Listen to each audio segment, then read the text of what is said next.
Psychopolitics. Neoliberalism and New Technologies of Power. Byung Chul. Translated by Eric Butler. Protect me from what I want. Jenny Halzer. 1. The crisis of freedom. The exploitation of freedom. Freedom will prove to have been merely an interlude.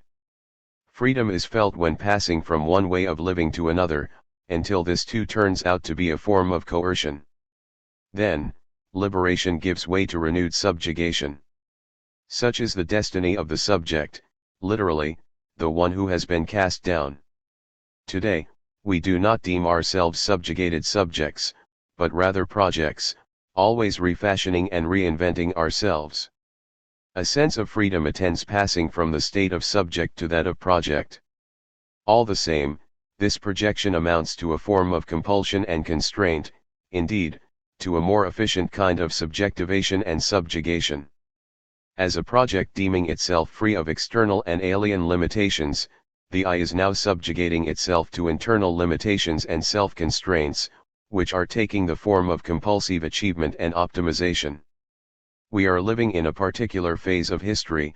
Freedom itself is bringing forth compulsion and constraint. The freedom of can generates even more coercion than the disciplinarian should, which issues commandments and prohibitions. Should has a limit. In contrast, can has none. Thus, the compulsion entailed by can is unlimited. And so we find ourselves in a paradoxical situation. Technically, freedom means the opposite of coercion and compulsion. Being free means being free from constraint. But now freedom itself, which is supposed to be the opposite of constraint, is producing coercion. Psychic maladies such as depression and burnout express a profound crisis of freedom. They represent pathological signs that freedom is now switching over into manifold forms of compulsion. Although the achievement subject deems itself free, in reality it is a slave. Insofar as it willingly exploits itself without a master, it is an absolute slave. There is no master forcing the achievement subject to work. Yet all the same, it is absolutizing bare life and labor. Bare life and labor form two sides of the same coin. Health represents the ideal of bare life. Today's neoliberal slave lacks the sovereignty, indeed, the freedom, of the master who, according to Hegel's dialectic, performs no labor at all and only enjoys. For Hegel, the sovereignty of the master derives from his rising above bare life and risking death itself in the process. Such excess, living and enjoying beyond measure, is alien to the slave, who worries only about bare life. But counter to what Hegel assumed, laboring does not make the slave free. The slave remains enslaved to labor. Now, the slave is forcing the master to work too. Today's dialectic of master and slave means the totalization of labor. As the entrepreneur of its own self, the neoliberal subject has no capacity for relationships with others that might be free of purpose. Nor do entrepreneurs know what purpose-free friendship would even look like. Originally, being free meant being among friends. Freedom and friendship have the same root in Indo-European languages. Fundamentally, freedom signifies a relationship. A real feeling of freedom occurs only in a fruitful relationship, when being with others brings happiness. But today's neoliberal regime leads to utter isolation. As such, it does not really free us at all. Accordingly, the question now is whether we need to redefine freedom, to reinvent it, in order to escape from the fatal dialectic that is changing freedom into coercion. Neoliberalism represents a highly efficient, indeed an intelligent, system for exploiting freedom. Everything that belongs to practices and expressive forms of liberty, emotion, play and communication, comes to be exploited. It is inefficient to exploit people against their will. Allo-exploitation yields scant returns. Only when freedom is exploited are returns maximized. It is interesting to note that Marx also defines freedom in terms of a successful relationship to others. Only in community with others does each individual have the means of cultivating his gifts in all directions. Only in the community, therefore, is personal freedom possible. One from this perspective, being free means nothing other than self-realization with others. Freedom is synonymous with a working community, i.e., a successful one. For Marx, individual freedom represents a ruse, a trick of capital. Free competition, which is based on the idea of individual freedom, simply amounts to the relation of capital to itself as another capital, i.e., the real conduct of capital as capital. Point 2 Capital reproduces by entering into relations with itself as another form of capital, through free competition. It copulates with the other of itself by way of individual freedom. Capital grows inasmuch as people engage in free competition. Hereby, individual freedom amounts to servitude inasmuch as capital lays hold of it and uses it for its own propagation. That is, capital exploits individual freedom in order to breed. It is not the individuals who are set free by free competition, it is, rather, capital which is set free. 3.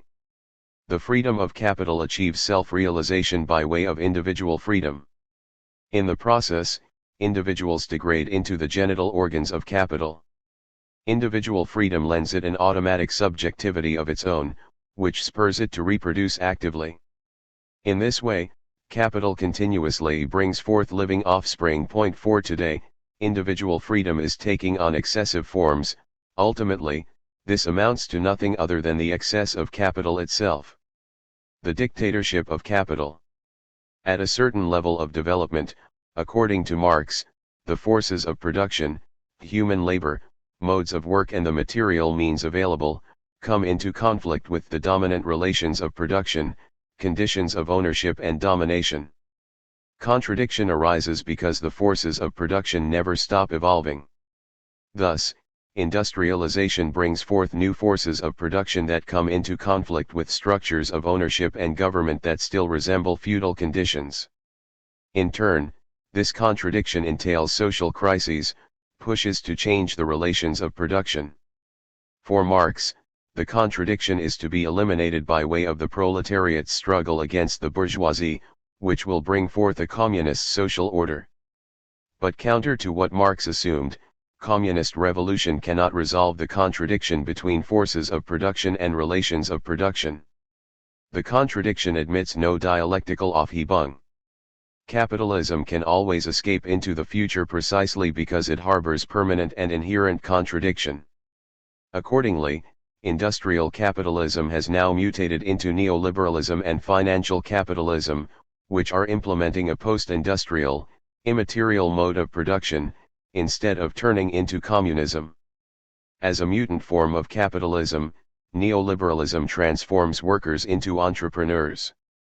It is not communist revolution that is now abolishing the allo-exploited working class, instead, neoliberalism is in the course of doing so.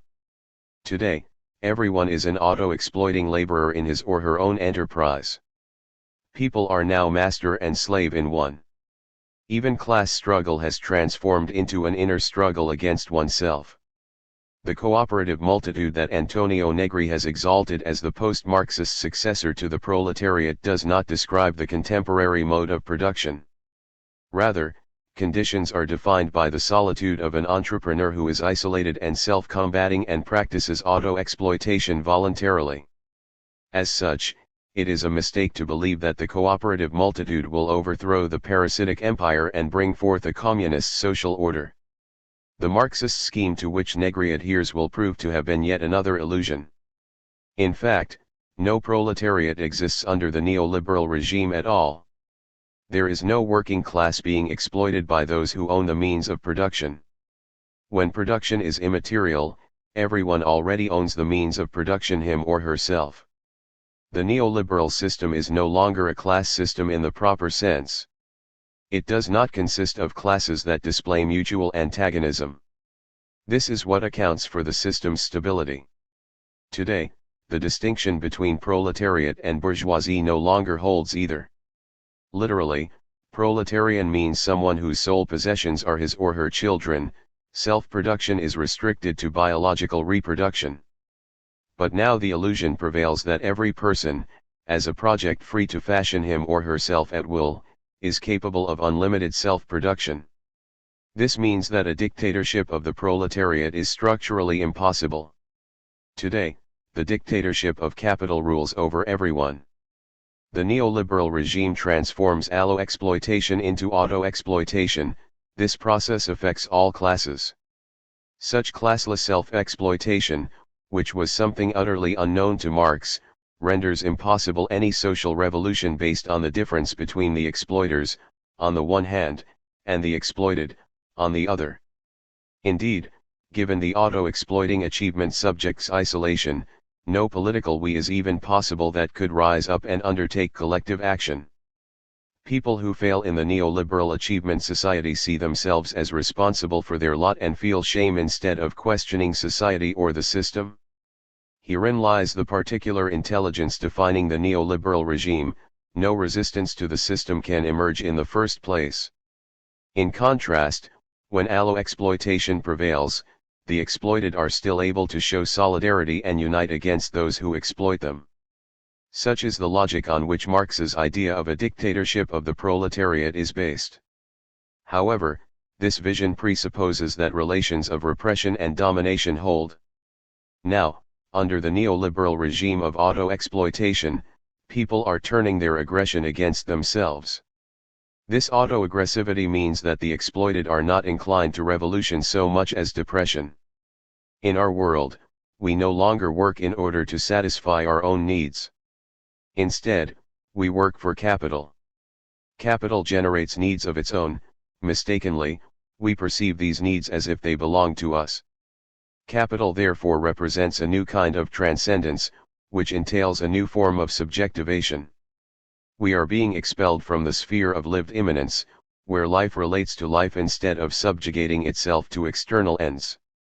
Emancipation from a transcendent order, that is, an order grounded in religious premises, is the hallmark of modern politics. Only under modern conditions, when transcendental means of justification no longer possess any validity, is a genuine politics, the politicization of society as a whole, held to be possible. Now, norms of action are supposed to be subject to negotiation at every level. Transcendence will yield to discourse immanent to society itself. Society, the reasoning goes, can construct itself anew, purely from within, on the basis of immanent properties. However, such freedom vanishes just as soon as capital achieves the status of being a new transcendency, a new master. When this occurs, politics lapses into servitude again. It becomes the handmaiden of capital. Do we really want to be free? Didn't we invent God so we wouldn't have to be free? Before God, we are all debtors, guilty, schuldig. But debt, guilt, destroys freedom. Today, politicians appeal to high debt rates to explain that their freedom to act is massively restricted. Free from debt, that is, wholly free, we would truly have to act. Perhaps we run up debts perpetually so we won't need to do so, that is, so we won't need to be free, or responsible. Don't our debts prove that we don't have the power to be free? Could it be that capital is a new god, making us guilty and debt-ridden again? Walter Benjamin held that capitalism is a religion. As he put it, capitalism represents the first case of a cult that creates guilt, not atonement, der erste Fall eines nicht insendenden, sondern verschuldenden Kultus. Since there is no possibility of relieving debt and guilt, the state of unfreedom perpetuates itself. A vast sense of guilt that is unable to find relief seizes on the cult, not to atone for this guilt but to make it universal. 5. The dictatorship of transparency. Initially, the Internet was celebrated as a medium of boundless liberty. Microsoft's early advertising slogan, "Where do you want to go today?" suggested unlimited freedom and mobility on the web. As it turned out, such euphoria was an illusion. Today, unbounded freedom and communication are switching over into total control and surveillance. More and more, social media resemble digital panoptica, keeping watch over the social realm and exploiting it mercilessly. We had just freed ourselves from the disciplinary panopticon, then we threw ourselves into a new, and even more efficient, panopticon. Jeremy Bentham's panopticon isolated inmates from each other for disciplinary purposes and prevented them from interacting. In contrast, the occupants of today's digital panopticon actively communicate with each other and willingly expose themselves. That is, they collaborate in the digital panopticon's operations. Digital control society makes intensive use of freedom. This can only occur thanks to voluntary self-illumination and self-exposure, Selbstausluketung und Selbstentblassung. Digital Big Brother outsources operations to inmates, as it were. Accordingly, data is not surrendered under duress so much as offered out of an inner need. That is why the digital panopticon proves so efficient. Transparency is demanded in the name of the freedom of information too. In reality, however, this amounts to nothing other than a neoliberal dispositive. It means turning everything inside out by force and transforming it into information. Under the immaterial mode of production that now prevails, more information and more communication mean more productivity, acceleration, and growth. Information represents a positive value. Inasmuch as it lacks interiority, it can circulate independently, free from any and all context. Accordingly, the circulation of information admits acceleration at will, for purely arbitrary reasons. Secrets, foreignness, and otherness represent impediments to unbounded communication. In the name of transparency, they are to be eliminated. Communication goes faster when it is smoothed out, that is, when thresholds, walls and gaps are removed. This also means stripping people of interiority, which blocks and slows down communication. However, such emptying out of persons does not occur by violent means. Instead, it occurs as voluntary self-exposure. The negativity of otherness or foreignness is de-interiorized and transformed into the positivity of communicable and consumable difference, diversity. The dispositive of transparency affects utter exteriorization in order to accelerate the circulation of information and speed communication. Ultimately, openness facilitates unrestricted communication, whereas closedness, reserve, and interiority obstruct it. The dispositive of transparency has the further consequence of promoting total conformity. The economy of transparency seeks to suppress deviation. Total networking, total communication, already has a leveling effect per se. Its effect is conformity. It is as if everyone were watching over everyone else, even before intelligence agencies or secret services have stepped in to supervise and steer. Invisible moderators smooth out communication and calibrate it to what is generally understood and accepted.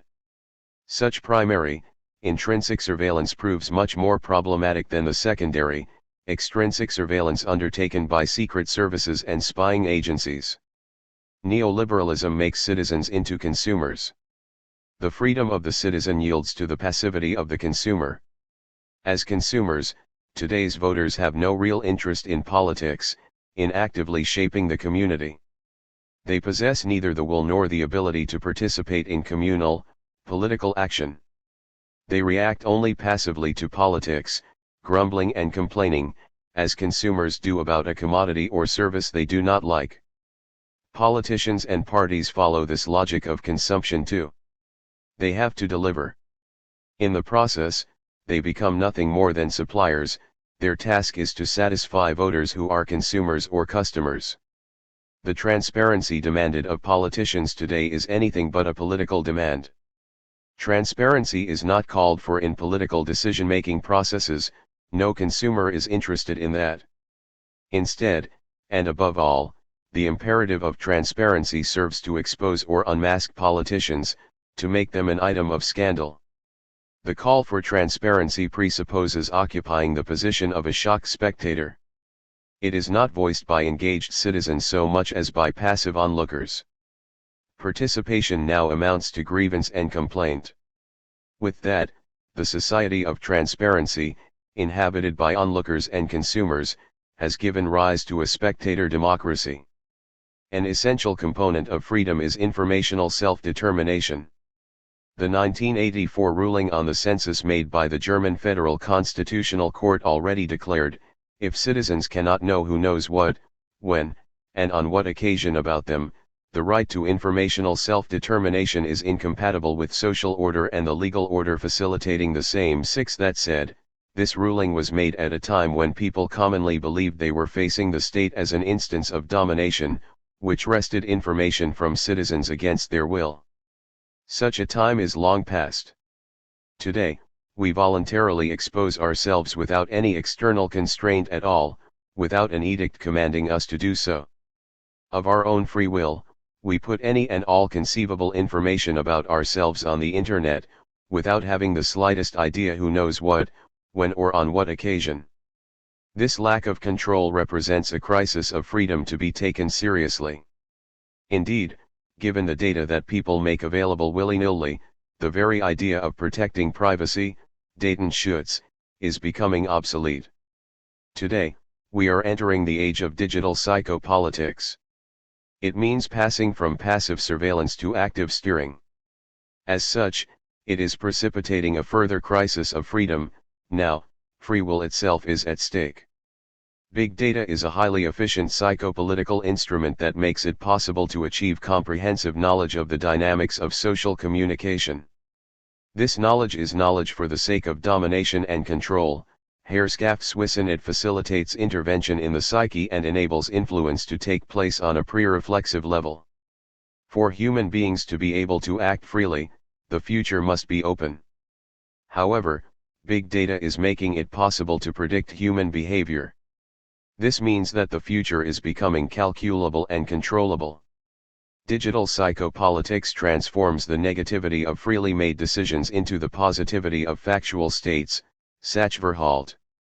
Indeed, persons are being positivized into things, which can be quantified, measured, and steered. Needless to say, no thing can be free. But at the same time, things are more transparent than persons.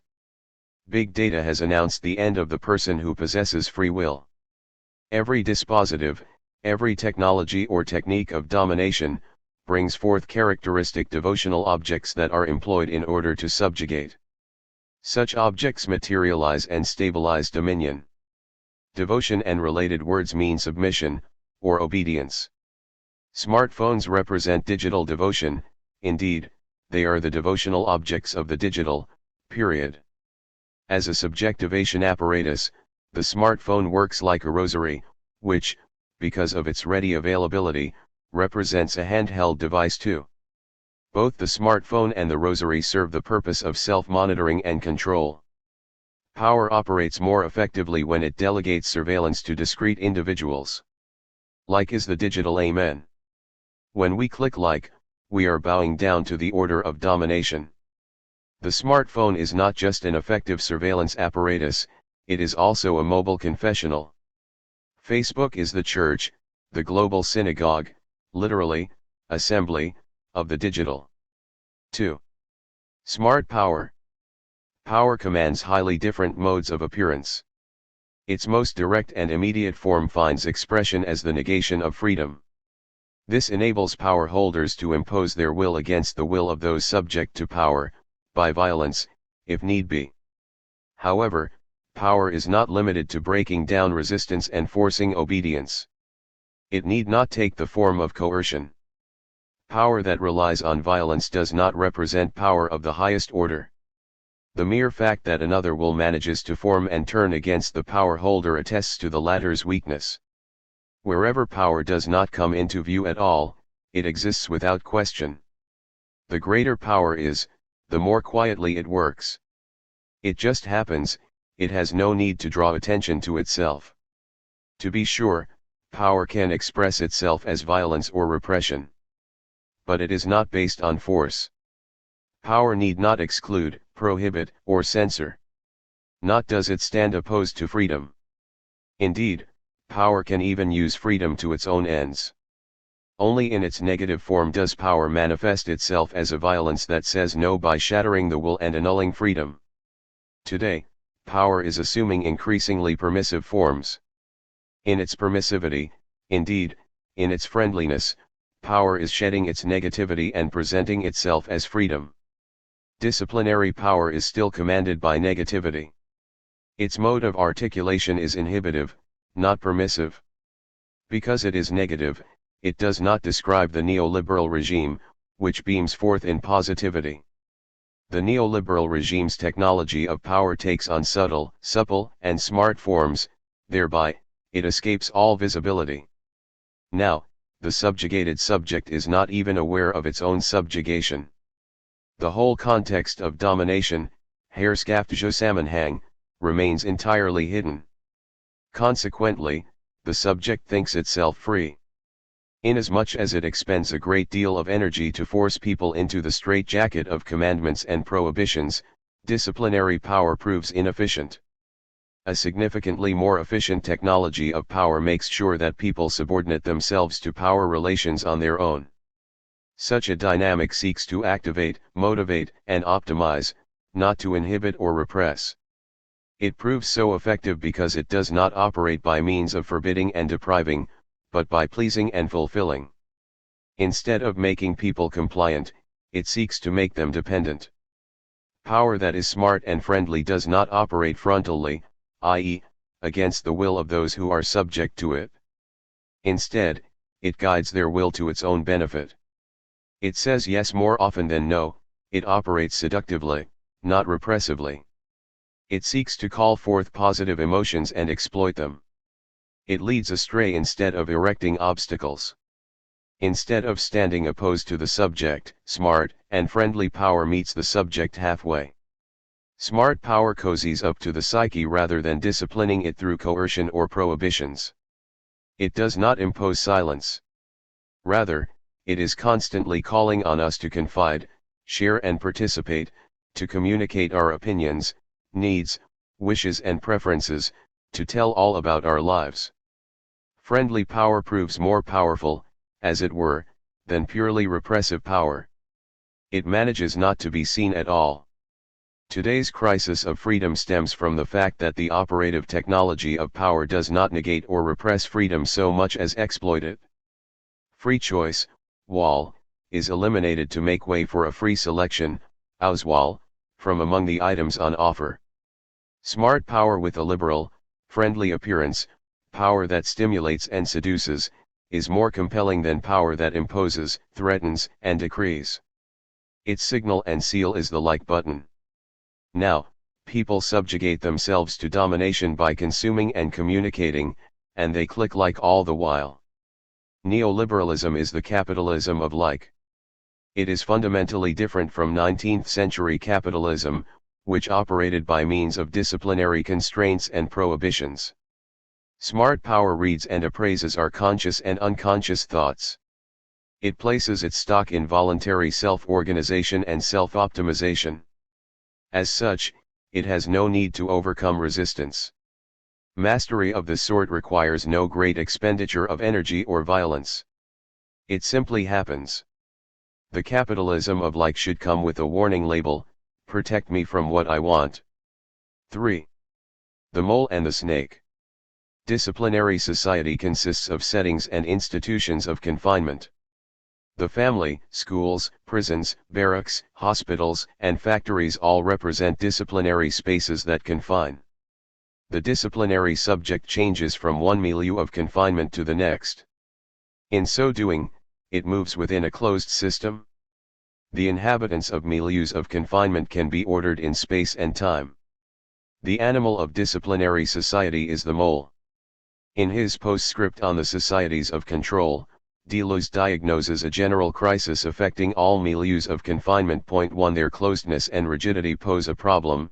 They are no longer suited to post-industrial, immaterial, and networked forms of production. The latter push for more openness by breaking borders down. But the mole cannot bear such openness. Accordingly, the snake takes the mole's place. The snake is the animal of neoliberal control society, to which disciplinary society has yielded. In contrast to the mole, the snake does not move in closed spaces. Rather, it makes space by means of its own movement. The mole is a laborer. In contrast, the snake is an entrepreneur. The snake is the animal of the neoliberal regime. The mole moves through predetermined spaces. As such, it subordinates itself to spatial restrictions. The mole is a subjugated subject. But the snake is a project inasmuch as it creates space through the course it steers. The passage from the mole to the snake, from subject to project, does not amount to setting out for an entirely new way of life.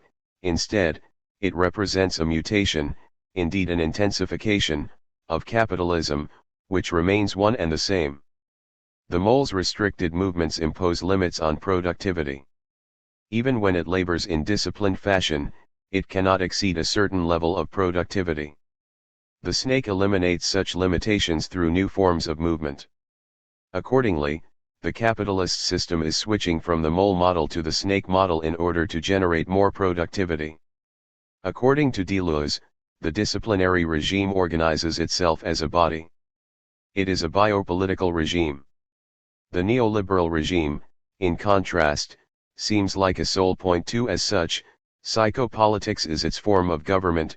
It is constantly introducing an inexorable rivalry presented as healthy competition, wonderful motivation. Point 3 Motivation, projects, competition, optimization, and initiative represent features of the psychopolitical technology of domination that constitutes the neoliberal regime.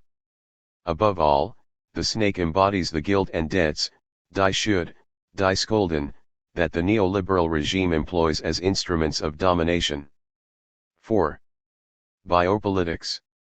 Since the 17th century, Foucault claims, power has ceased to manifest itself as the godlike sovereign's capacity to deal death and instead taken the form of discipline.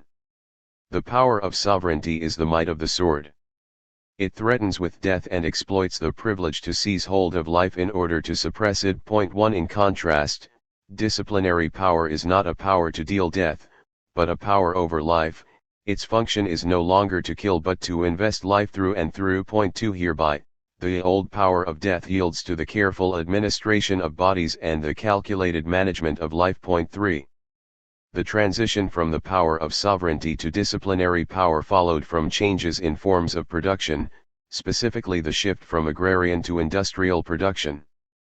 As industrialization proceeded, it became necessary to discipline the body and fit it to machinic production. Instead of torturing the body, disciplinary power yokes it into a system of norms. Calculated coercion pervades each and every limb and comes to be inscribed even in the automatism of habits. The body is calibrated to be a production unit. A concerted orthopedy fashions shapeless dough into a machine.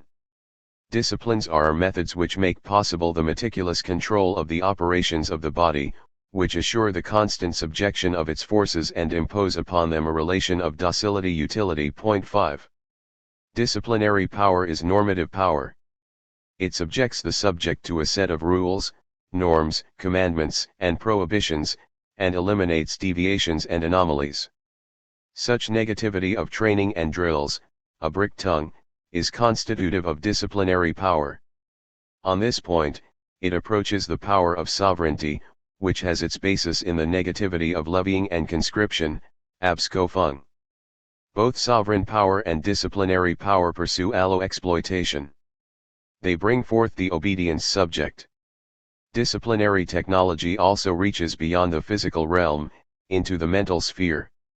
After all, industry means hard work. Industrial school was another term for reform school. Bentham observed that his panopticon assures inmates moral improvement too. That said, disciplinary power does not focus on the psyche. The orthopedic technology of disciplinary power is too crude to penetrate into the deeper layers of the soul, with its hidden wishes, needs and desires, and take it over.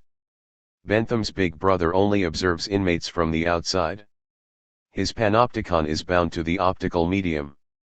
It has no access to inner thoughts or needs. Disciplinary power discovered population as a productive and reproductive mass to be administrated carefully. Biopolitics is devoted to this task. Reproductive cycles, birth and death rates, levels of general health, and life expectancy provide the objects of regulation.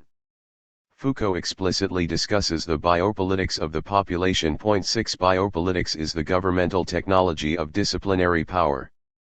However, this approach proves altogether unsuited to the neoliberal regime, which exploits the psyche above all. Biopolitics, which makes use of population statistics, has no access to the psychic realm. It can deliver no material for drawing up a psychogram of the population. Demography is not the same thing as psychography. It cannot tap into or disclose the psyche. On this score, statistics and big data lie worlds apart. Big data provides the means for establishing not just an individual but a collective psychogram, perhaps even the psychogram of the unconscious itself. As such, it may yet shine a light into the depths of the psyche and exploit the unconscious entirely. 5. Foucault's dilemma. After Discipline and Punish, Foucault recognized that disciplinary society did not reflect the times in every respect. In the late 1970s, he devoted his attention to neoliberal forms of government. However, the problem with his analyses is that he stuck to the concepts of population and biopolitics. It seems to me that, only when we know what this governmental regime called liberalism was, will we be able to grasp what biopolitics is. Yet, in the course of this same series of lectures, he mentions neither biopolitics nor population again. At this juncture, Foucault evidently did not appreciate that biopolitics and population, which represent genuine categories of disciplinary society, are unsuited to describing the neoliberal regime. Consequently, he failed to do what the circumstances actually called for, to make the turn to psychopolitics. Point 2. The 1978-9 lectures do not undertake the analysis of neoliberal biopolitics. Even though he did not recognize the real problem, Foucault offered self-critical remarks. I would like to assure you that, in spite of everything, I really did intend to talk about biopolitics, and then, things being what they are, I have ended up talking at length, and maybe for too long, about neoliberalism. 3.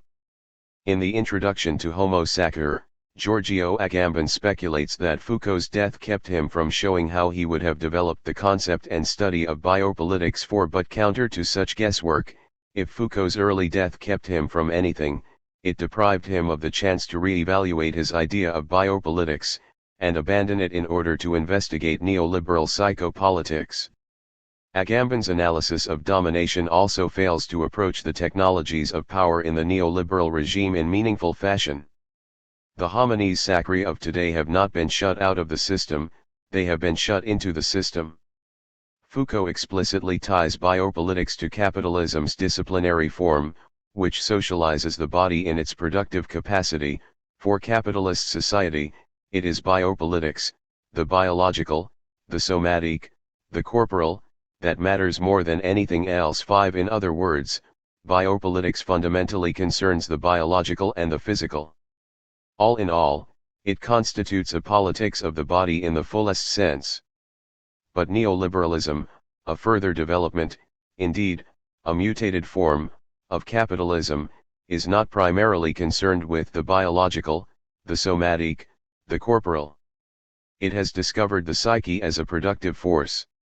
This psychic turn, that is, the turn to psychopolitics, also connects with the mode of operation of contemporary capitalism.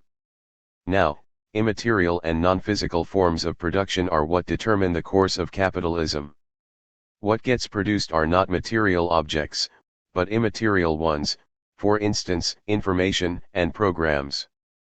The body no longer represents a central force of production, as it formerly did in biopolitical, disciplinary society. Now, productivity is not to be enhanced by overcoming physical resistance so much as by optimizing psychic or mental processes. Physical discipline has given way to mental optimization. And neuroenhancement differs from the disciplinary techniques of psychiatry fundamentally. Today, the body is being released from the immediate process of production and turning into the object of optimization, whether along aesthetic lines or in terms of health technology. Accordingly, orthopedic intervention is yielding to aesthetic intervention. Foucault's docile body has no place in this production process. Cosmetic surgery and fitness studios are taking the place of disciplinary orthopedics. That said, physical optimization means more than aesthetic practice alone. Sexiness and fitness represent new economic resources to be increased, marketed, and exploited. Bernard Stiegler has rightly observed that Foucault's concept of biopower is not suited to the times. Foucault's biopower, which he himself describes, and so powerfully, historically and geographically by localizing it in Europe, is no longer the force behind our age. 6. According to Stiegler, biopower has been replaced by psychotechnological psychopower. 7. Above all, he has in mind the programming industry, which is telecratic, by reducing, entmündigen, us to impulsive, triebgesteuert creatures of consumption. It induces mass regression. Such psychotechnics contrasts with the technology of writing and reading. For Stiegler, the medium of literacy means enlightenment. Accordingly, he invokes Kant. Kant's thought of maturity as humanity's sovereignty is based on the apparatus of reading and writing. 8. However, Stiegler's overemphasis on television is problematic. For him, it represents the psychotechnical apparatus tout court. Now, at the beginning of the 21st century, cell phones, and many other devices, catalyze synaptic circuitry, yet it is principally television that governs the influx of information. 9. In fact, the opposition between literacy and television affords a superannuated scheme of cultural critique, which fails to do justice to the digital revolution.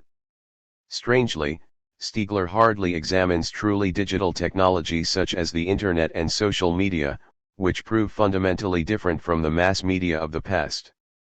What is more, he barely pays attention to the panoptic structure of digital networks. As a result, he completely misses the workings of neoliberal psychopolitics, which employs digital technology on a massive scale. In the early 1980s, Foucault turned to technologies of the self. The term refers to intentional and voluntary actions by which men not only set themselves rules of conduct, but also seek to transform themselves, to change themselves in their singular being, and to make their life into an oeuvre that carries certain aesthetic values and meets certain stylistic criteria. 10. Foucault developed a historically situated ethics of the self, and he did so in a context largely detached from technologies and techniques of power and domination. Consequently, it is often assumed that his ethics of the self stands in opposition to power and domination.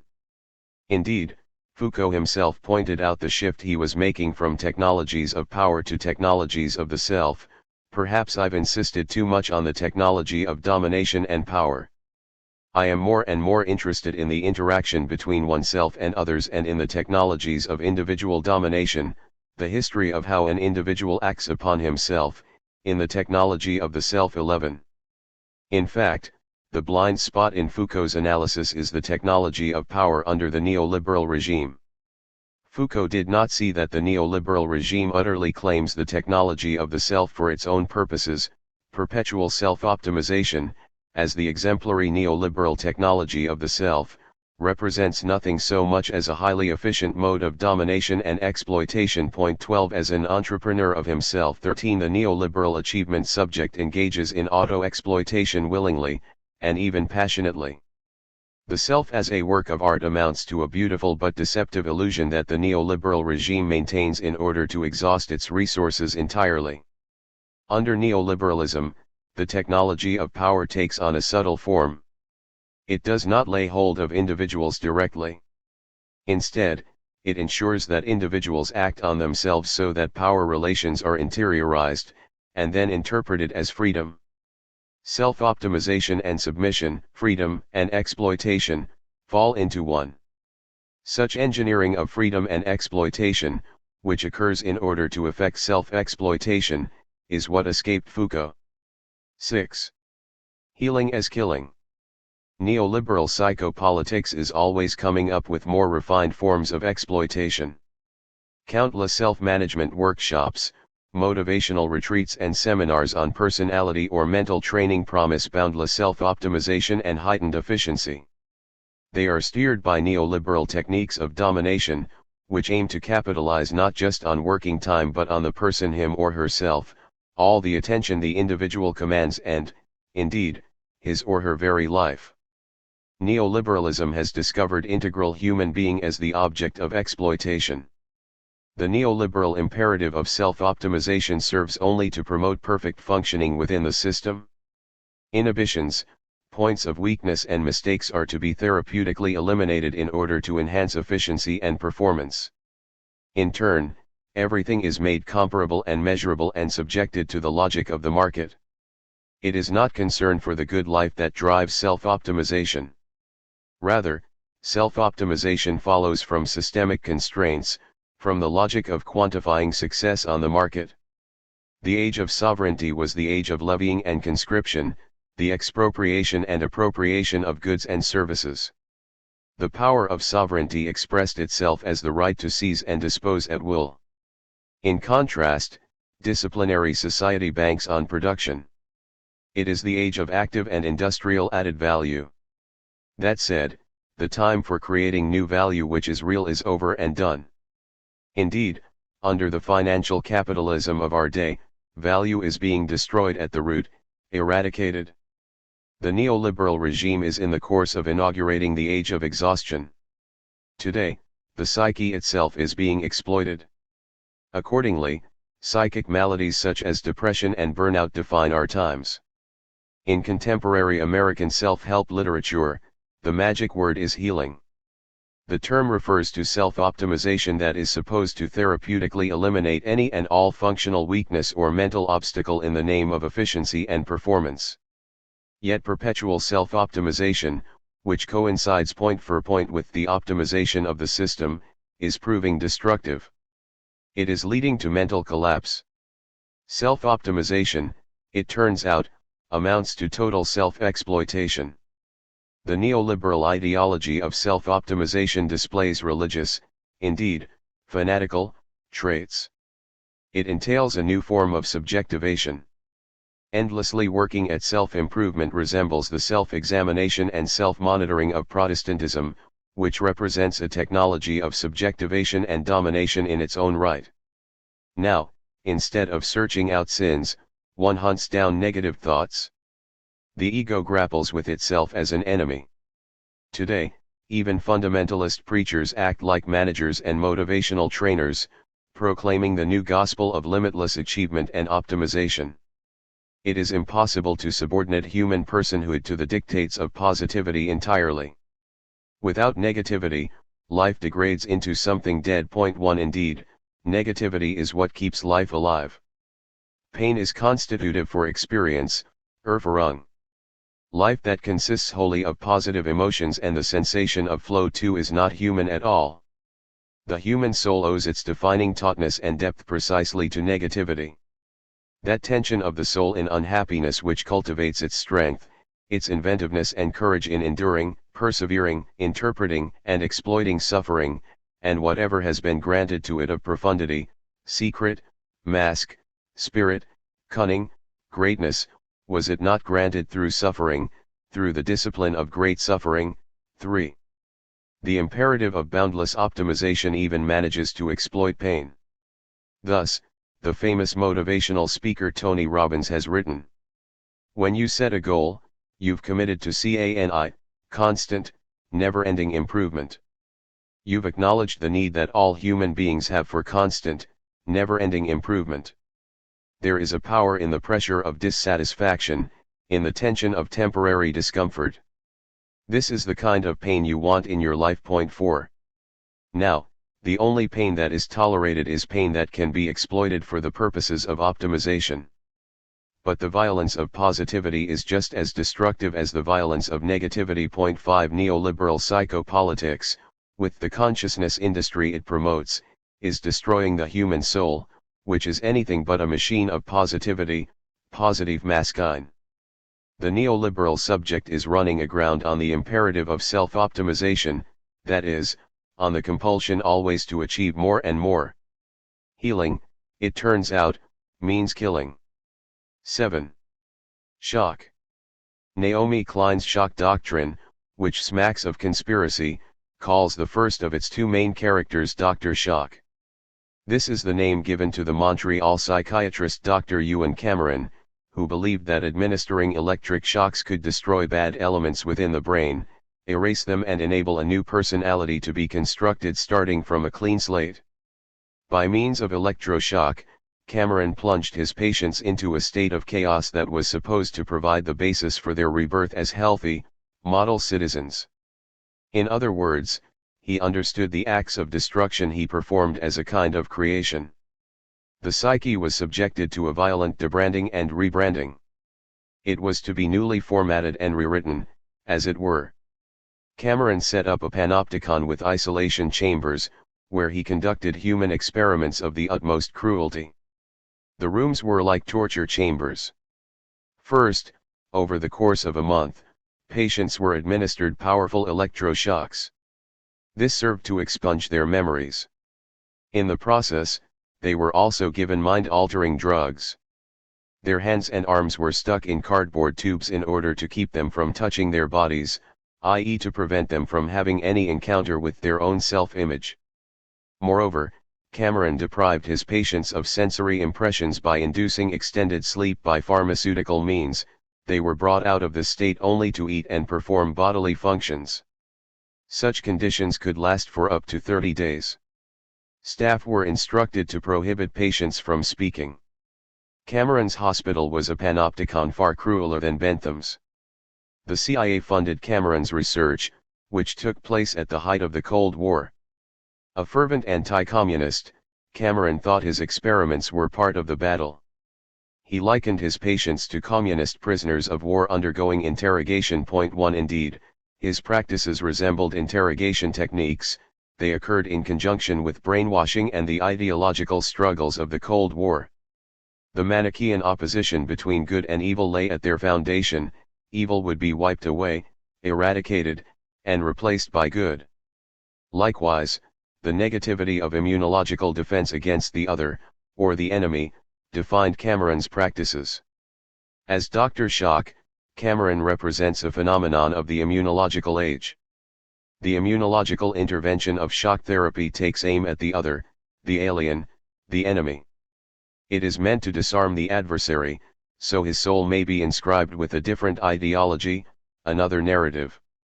Klein's other main character, the second Dr. Shock, is Milton Friedman, the theologian of the neoliberal market. Klein draws parallels between the two men. For Friedman, the state of shock that follows a catastrophe offers the opportunity, indeed, the ideal moment, for society to be reshaped. Accordingly, the neoliberal regime should operate by means of shock, which wipes the psyche clean and empties it out. When it has been rendered defenseless, the mind readily accepts radical reprogramming. When people are still paralyzed and traumatized by disaster, they can become the objects of neoliberal conditioning.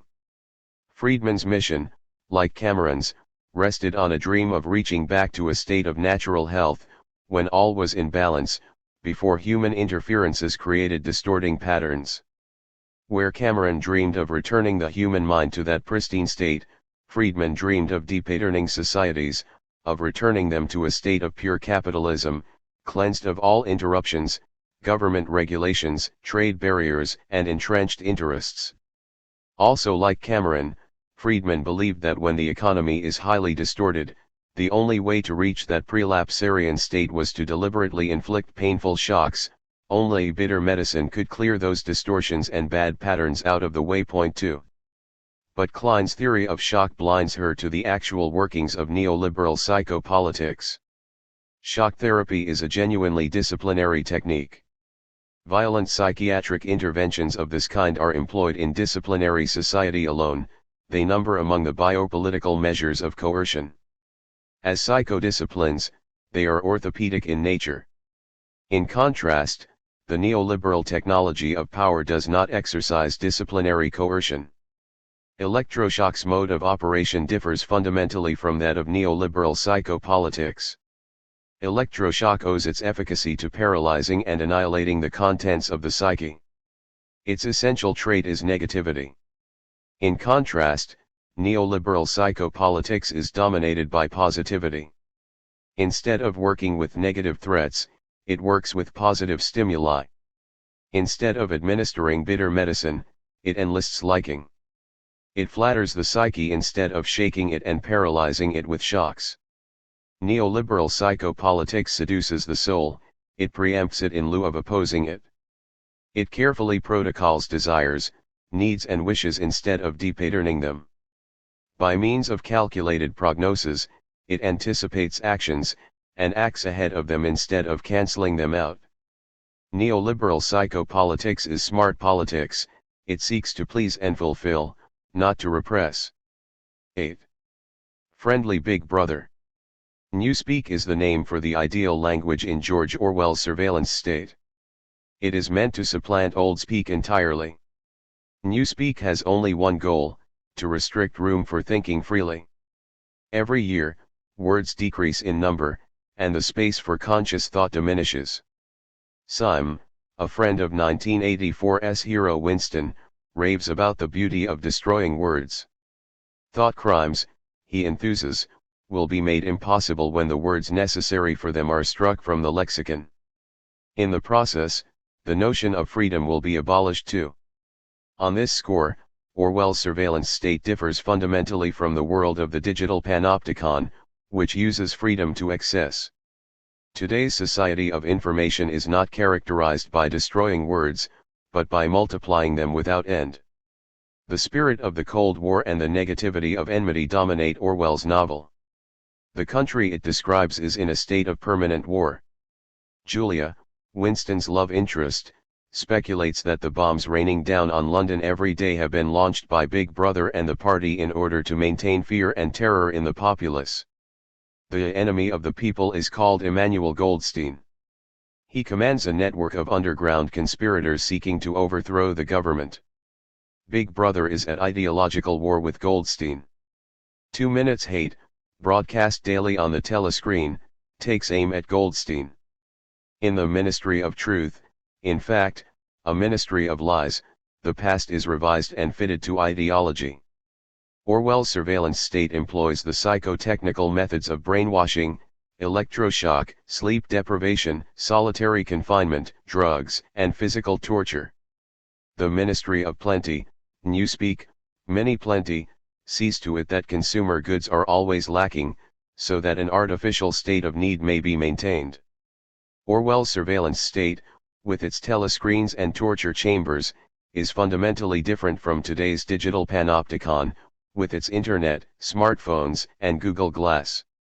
In the digital panopticon, the illusion of limitless freedom and communication predominates. Here there is no torture, just tweets and posts.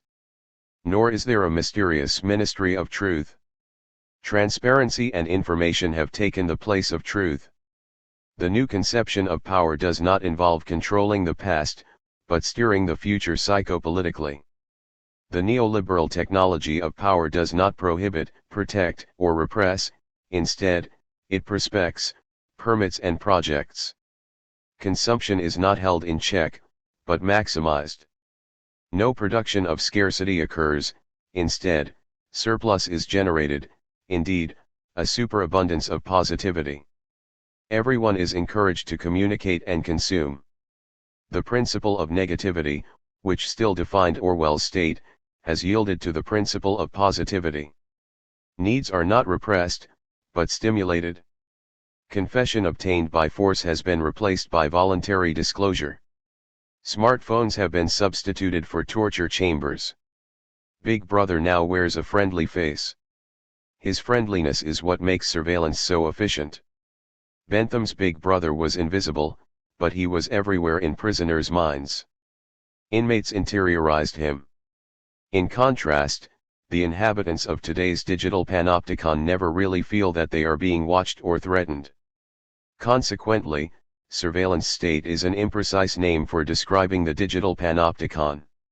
Here, everyone feels free. However, precisely this feeling of freedom, which is nowhere to be found in Orwell's state, is now the problem. The digital panopticon thrives on its occupants' voluntary self-exposure. Self-exploitation and self-illumination follow the same logic. In either case, freedom is exploited. The digital panopticon lacks a Big Brother wresting information from us against our will. Instead, we lay ourselves bare voluntarily. The advertisement that Apple aired during the 1984 Super Bowl has become the stuff of legend. In it the company presented itself as a force of liberation, which would counter the Orwellian surveillance state. In lockstep, listless workers, evidently without a will of their own, march into a vast hall and listen to Big Brother's fanatical declamations on the telescreen. Then the ad shows a woman rushing into the assembly hall, the thought police in hot pursuit. Bearing a sledgehammer before her heaving breast, she dashes forward. Full of resolve, she runs straight up to Big Brother and throws the sledgehammer at the telescreen with all the force she can muster. It explodes in a dazzling burst of light. The assembled workers promptly awaken from their torpor. A voice declares, on January 24, Apple Computer will introduce Macintosh.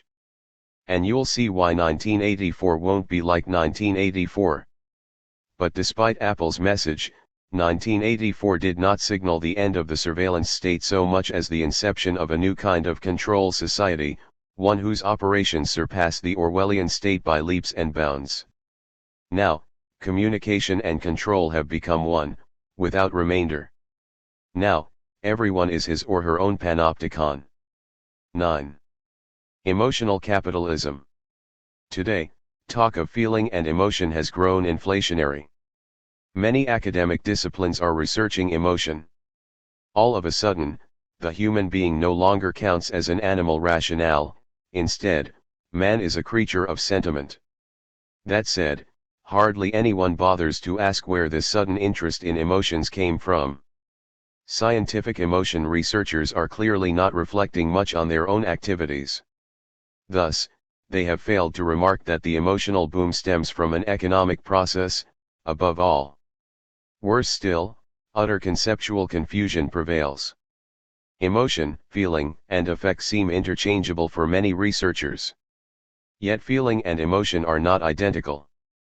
We speak, for instance, of a feeling for language, athletics, or other people, sprachgevoel, valgevoel, mitgevoel, respectively, linguistic aptitude, a knack for sports and compassion. One may have a feel for language or feel for others, but no one has an emotion for language or experiences calm emotion. There is no such thing as language affect or calm affect either. Mourning is a feeling too. But it sounds strange to speak of an affect of mourning or an emotion of mourning. Affect and emotion refer to strictly subjective matters, whereas feeling refers to something objective. Feeling can be recounted.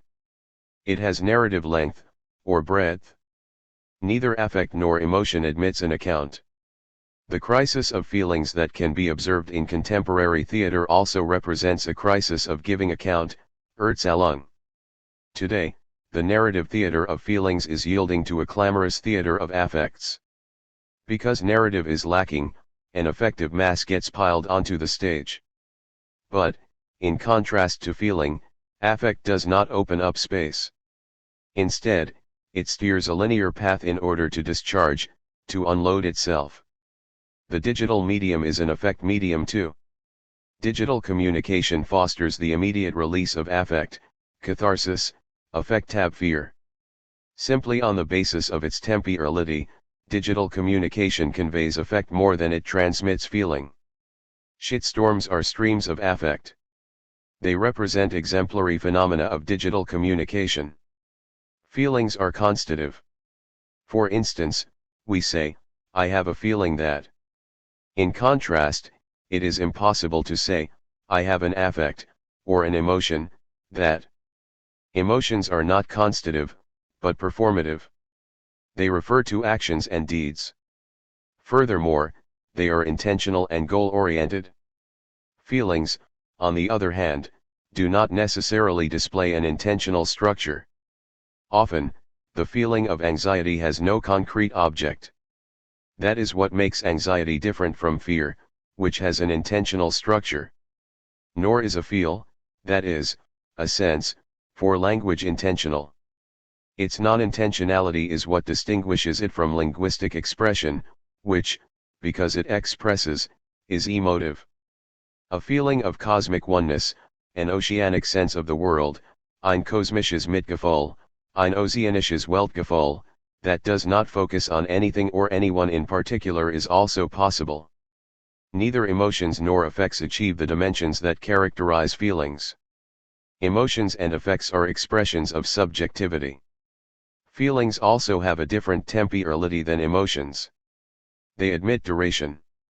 Emotions prove significantly more fleeting and short-lived than feelings. Likewise, affect is often limited to a single moment. In contrast to feelings, emotions do not represent a state. The emotion does not stand. There is no emotion of rest. A feeling of calm is easy to conceive.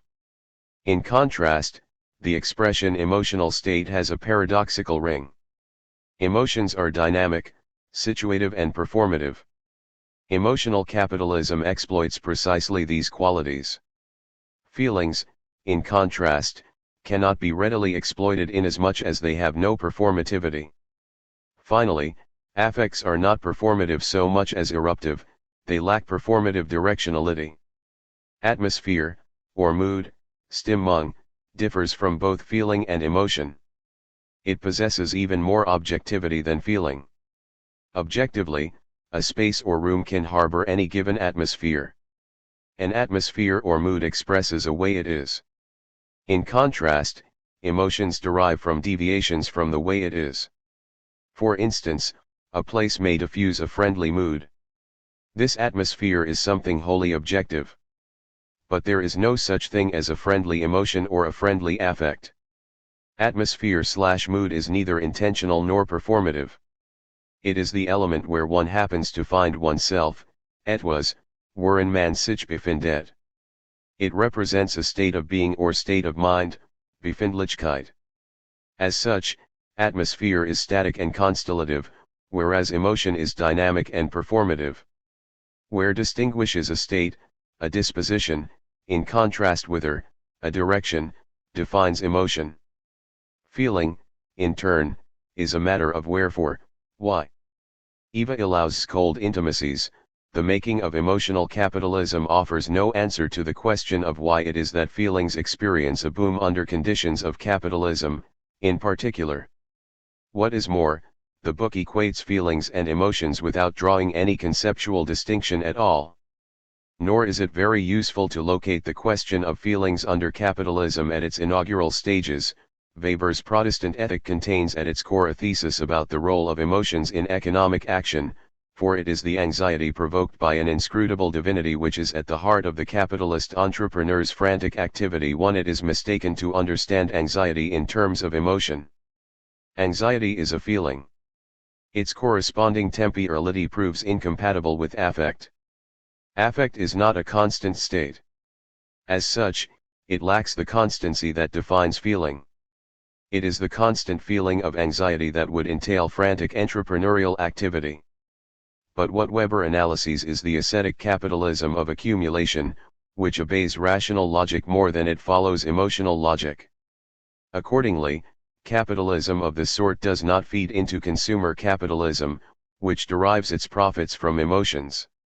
Moreover, consumer capitalism operates through the selling and consumption of meanings and emotions. It is not use value but emotive or cultic value that plays a constitutive role in the economy of consumption. By the same token, Illouz fails to account for the fact that emotion comes to possess value for capitalism only when a switch to immaterial production occurs. Emotions have become a means of production only in our own times. Illouz also contends that the core of Durkheimian sociology, solidarity, represents a bundle of emotions binding social actors to the central symbols of the society they inhabit. Summing up her argument, she declares, unbeknown to them, canonical sociological accounts of modernity contain, if not a full-fledged theory of emotions, at least numerous references to them. Anxiety, love, competitiveness, indifference, guilt are all present in most historical and sociological accounts of the ruptures which have led to the modern era. Point 2. All of these references to various sociological theories of emotion do nothing at all to explain the boom of emotion today. This corresponds to Illouz's neglect of conceptual distinctions between feeling, emotion, and affect. After all, indifference and guilt are neither affects nor emotions. It is only meaningful to speak of the feeling of guilt. Clearly, Ilaus has failed to notice that the boom of emotion in our times ultimately derives from neoliberalism. The neoliberal regime deploys emotions as resources in order to bring about heightened productivity and achievement. Starting at a certain level of production, rationality, which is the medium of disciplinary society, hits a limit. Henceforth, it is experienced as a constraint, an inhibition. Suddenly, it seems rigid and inflexible. At this point, emotionality takes its place, which is attended by the feeling of liberty, the free unfolding of personality. After all, being free means giving free rein to emotions. Emotional capitalism banks on freedom. It hails emotion as the expression of unbridled subjectivity. Neoliberal technologies of power exploit this same subjectivity mercilessly. Rationality is defined by objectivity, generality, and steadiness. As such, it stands opposed to emotionality, which is subjective, situative, and volatile. Emotions arise, above all, when circumstances change, and perception shifts. Rationality entails duration, consistency, and regularity. It prefers stable conditions. The neoliberal economy, increasingly dismantling continuity and progressively integrating instability in order to enhance productivity, is pushing the emotionalization of the productive process forward. Accelerated communication also promotes its emotionalization. Rationality is slower than emotionality, it has no speed, as it were. Thus, the pressure of acceleration now is leading to a dictatorship of emotion. Consumer capitalism enlists emotion in order to generate more desires and needs. Emotional design molds emotions and shapes emotional patterns for the sake of maximizing consumption. All in all, today we do not consume things so much as emotions. The former cannot be consumed without end, but the latter can. Emotions assume dimensions beyond the scope of use value. In so doing, they open up a field of consumption that is new and knows no limit. In disciplinary society, where one's task is to function, emotions represent disturbances. Accordingly, every effort is made to weed them out. Disciplinary society's concerted orthopedy seeks to make a shapeless mass of dough into an unfeeling machine. Machines function best when all emotions and feelings have been switched off. The boom in emotion today stems, not least of all, from a new, immaterial mode of production in which communicative interaction plays an ever greater role. It calls not just for cognitive competence, but also for emotional competence. In this context, the integral person is installed in the very process of production. Daimler-Chrysler has publicly declared that since employees' behavior and their social and emotional skills play an increasing role in the evaluation of their work, this will be assessed on the basis of objectives achieved and the quality of outcomes. 3 Now, sociality, communication and even individual conduct are being exploited. Emotions provide raw material with which to optimize corporate communication. As Hewlett-Packard puts it, HP is a firm where one can breathe a spirit of communication, a strong spirit of interrelations, where people can communicate, where you go towards others. It is an effective relationship for. A paradigm shift is taking place at the administrative level of companies. Emotions are being granted more and more significance. Rational management techniques are being replaced by emotional management. Managers today are leaving the principle of rational action behind. Increasingly, they resemble motivation coaches. Motivation connects with emotion. Positive emotions provide the ferment that makes motivation grow. Emotions are performative insofar as they call forth certain actions. As inclinations, they represent the energetic, the sensory, or even sensuous, basis for action. Emotions are steered by the limbic system, which is also where the drives are seated. They form the pre-reflexive, half-conscious, physico-instinctual level of action that escapes full awareness. Neoliberal psychopolitics seizes on emotion in order to influence actions on this pre-reflexive level. By way of emotion, it manages to cut and operate deep inside. As such, emotion affords a highly efficient medium for psychopolitically steering the integral person, the person as a whole. 10. Gamification. In order to heighten productivity, emotional capitalism also enlists playing and games, which should, in fact, be the other of work, its opposite. Emotional capitalism is gamifying the life and working world. Playing games lends an emotional, indeed a dramatic, charge to working, which in turn generates more motivation. Because games rapidly deliver a sense of success and reward, the result is higher performance and a greater yield. A person playing a game, being emotionally invested, is much more engaged than a worker who acts rationally or is simply functioning. Games exhibit a specific temporality marked by immediate experiences of success and reward. But what matures over time cannot be gamified. Whatever is long, anything that lasts a long time, proves incompatible with the game's temporality. Hunting, for instance, matches the mode of the game, whereas farming, which depends on slow processes of ripening and quiet growth, cannot be gamified at all. Life cannot be turned into hunting alone. The gamification of work exploits homo ludens. The player subjugates him or herself to the order of domination in the very act of playing. Today, the gamification logic of likes, friends and followers means that social communication is also being plugged into and subordinated to a game mode. The corollary of the gamification of communication is its commercialization. That said, this process is destroying human communication. A corpse is running society, the corpse of labor, ein Leichnam beherrscht die Gesellschaft, der Leichnam der Arbeit. So begins the manifesto against labor, written by the Crisis Group, which is based around Robert Coors' point 1. Following the microelectronic revolution, the argument goes, the production of wealth has grown increasingly detached from human labor.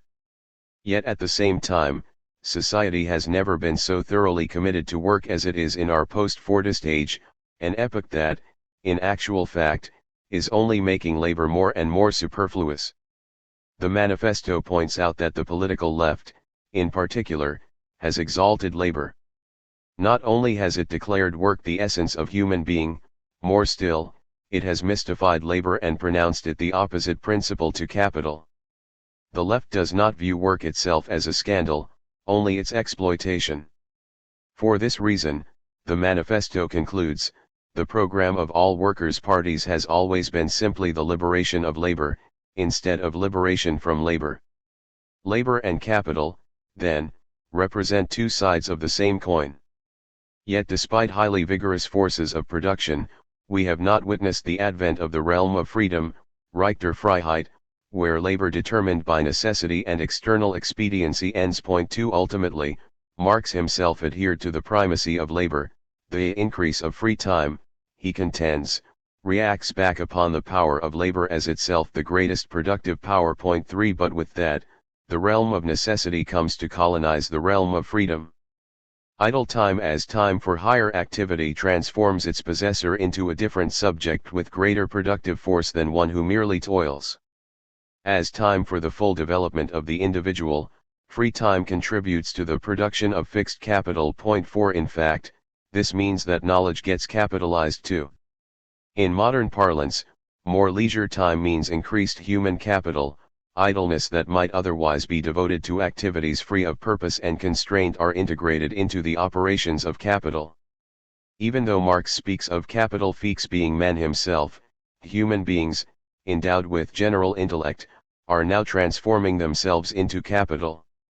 In contrast, true freedom would be possible only if life were entirely freed from capital, which represents a new form of transcendence. The transcendence of capital stands in the way of life as immanence. Contrary to Marx's assumptions, the dialectic between forces of production and relations of production is not leading to freedom. More than anything else, it is entangling us in exploitation along new lines. We would have to think with Marx beyond Marx in order to make freedom, indeed, time that is free, our own. It could only come from the other of work, a wholly other force that no longer serves production or admits transformation into any kind of workforce at all. In other words, freedom could only come from a mode of living, Lebensform, that is no longer a mode of production, indeed, from something altogether unproductive. The course our future takes will depend on whether we prove able, beyond the world of production, to make use of the useless. The human being is a creature of luxury. In the original and authentic sense, luxury is not a practice of consumption. Rather, it means a mode of living that is free of necessity. Freedom is based on deviation, luxuriance, getting away from necessity, notwendigkeit. Luxury transcends the intention of averting need, die Notwendigkeiten. But today, consumption is co-opting even luxury. Excessive consumption amounts to unfreedom, compulsion corresponding to the unfreedom of labor. Luxury as freedom, like play that is truly free, can be thought only beyond the world of work and consumption. Viewed in this light, it stands close to asceticism. True happiness comes from what runs riot, lets go, is exuberant and loses meaning, the excessive and superfluous. That is, it comes from what luxuriates, what has taken leave of all necessity, work, performance, and purpose. But today, even excess is being pocketed by capital, which strips it of its emancipatory potential entirely. What is more, playing and games belong to luxury too, but as play that is not yoked to the process of labor and production. As a means of production, gamification is destroying play's potential to set free. Play should make it possible to use things in wholly different ways, it should liberate them from the theology and teleology of capital. Not long ago, a highly unusual incident in Greece was reported. It was all the more unusual for occurring in a country suffering so greatly under the yoke of capital. The event possesses a singularly emblematic quality, so much so that it seems like a sign from the future. Children, it is said, found a large bundle of banknotes in the ruins of a house. They made use of them in a wholly other way, playing with them and tearing them to shreds. Perhaps these children anticipated a future we will share. The world lies in rubble, in the ruins, we are playing too, tearing apart paper money. Profanation means taking things that belong to the gods, and were therefore removed from mortal use, and returning them to human beings to do with as they will. 5 The Greek children were profaning money by handing it over to an entirely other use, games and play. In a single stroke, profanation transformed what is so fetishized today, money, into a common toy. Agamben understands religion in terms of the Latin religere. Accordingly, it means being attentive and alert, watching over things that are holy and taking care that they remain separate from other things. Such setting apart is essential to religion. Profanation, then, means adopting an attitude of conscious negligence with regard to this same watchfulness. The children in Greece were displaying carelessness about money when they simply played with it and tore it apart. As such, profanation represents a practice of freedom that liberates us from transcendence, from any and every form of subjectivation. In this manner, profanation opens a playful margin of immanence, Spielraum der Immanenz. There are two forms of thinking at work and thinking at play. The conceptions advanced by Hegel and Marx are governed by the principle of work. Likewise, Heidegger's being and time is still bound to working. In its care or anxiety, Dasein does not play. Only later did Heidegger discover play, which is based on releasement, Gelassenheit. In this light, he came to interpret the world itself as play. Now, he sought out the open, das Offen, of a free space hardly surmised and heeded, in which beings come into play as such. 6 Heidegger's time-play space, Zeitspielraum, gestures towards a time-space free of labor in any form. In this realm of the event, psychology has been completely surpassed as a mode of subjectivation. 11. Big data. Columbus and his egg. Bentham likened his panopticon to Columbus and his egg. 1 By his account, the invention should be applied to all disciplinary milieus of incarceration because it promotes the exceptionally efficient surveillance of inmates. The panopticon represents a watershed in the social order. What would you say, if by the gradual adoption and diversified application of this single principle, you should see a new scene of things spread itself over the face of civilized society? 2.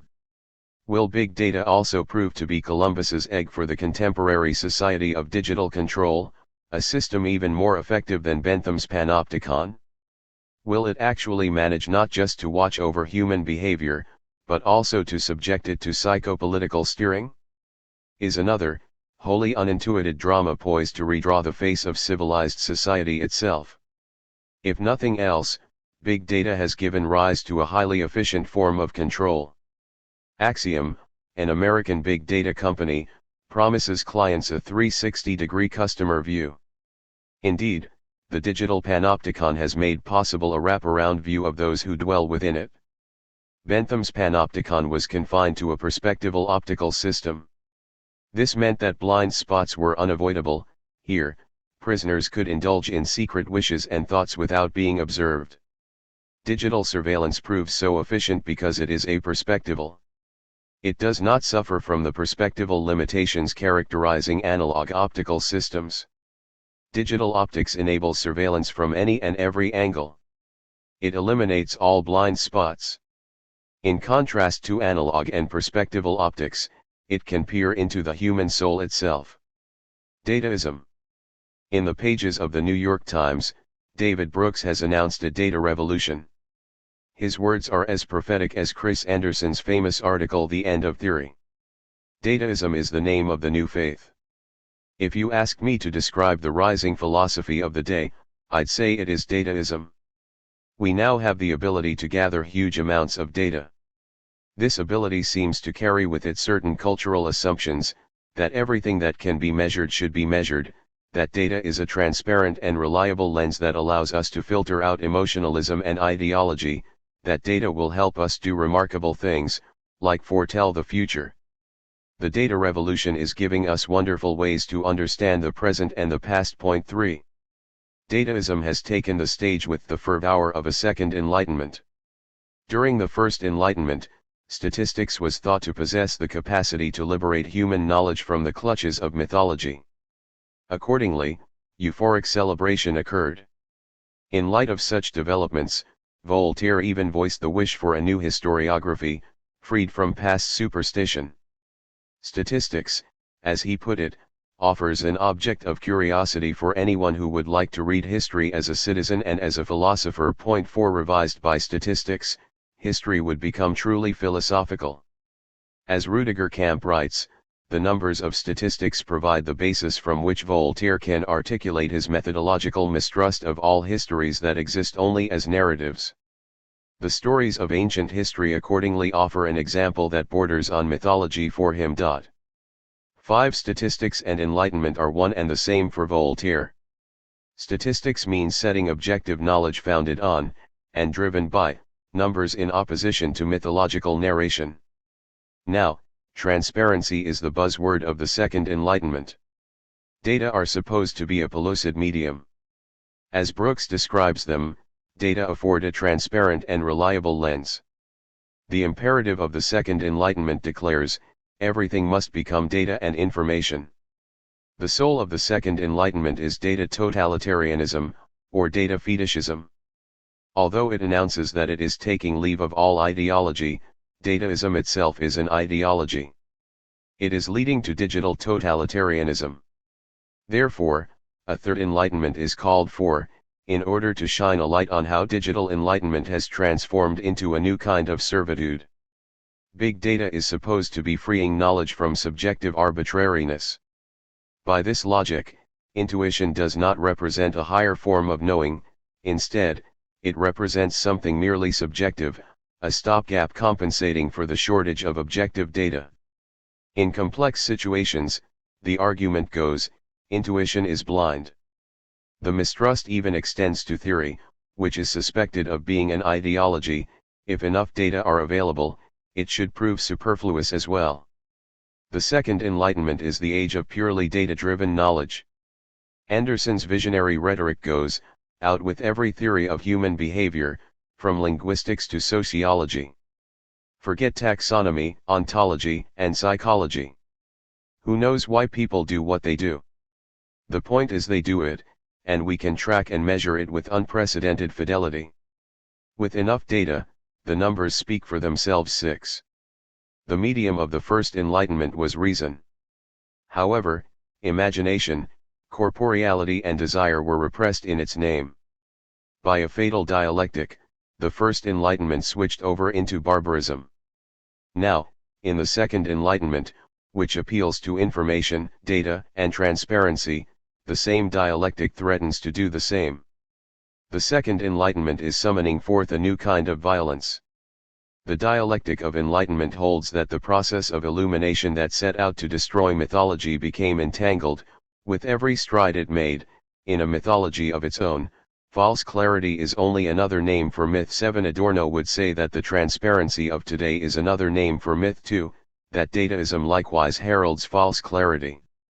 The dialectic of old is also making the second enlightenment, which seeks to counter ideology, into an ideology in its own right. More still, it is leading to the barbarism of data. Dataism, it turns out, is amounting to digital Dadaism. Dadaism also takes leave of meaningful contexts of every kind. It empties language itself of sense. The acts of life have no beginning or end. Everything happens in a completely idiotic way. That is why everything is alike. Simplicity is called Dada. 8 Dataism is nihilism. 9 It gives up on any and all meaning. Data and numbers are not narrative, they are additive. Meaning, on the other hand, is based on narration. Data simply fills up the senseless void. Now, numbers and data are not just being absolutized, they are becoming sexualized and fetishized. This amounts to nothing other than libidinal energy flowing into today's quantified self. On the whole, dataism is displaying libidinous, indeed, pornographic, traits. Dataists mate with their data. In the meanwhile, there is even talk of data sexuals.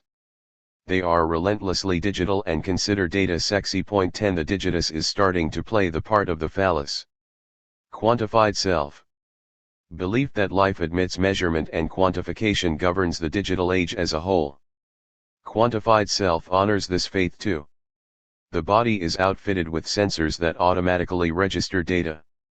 Measurements involve temperature, blood sugar levels, calorie intake and use, movement profiles and fat content.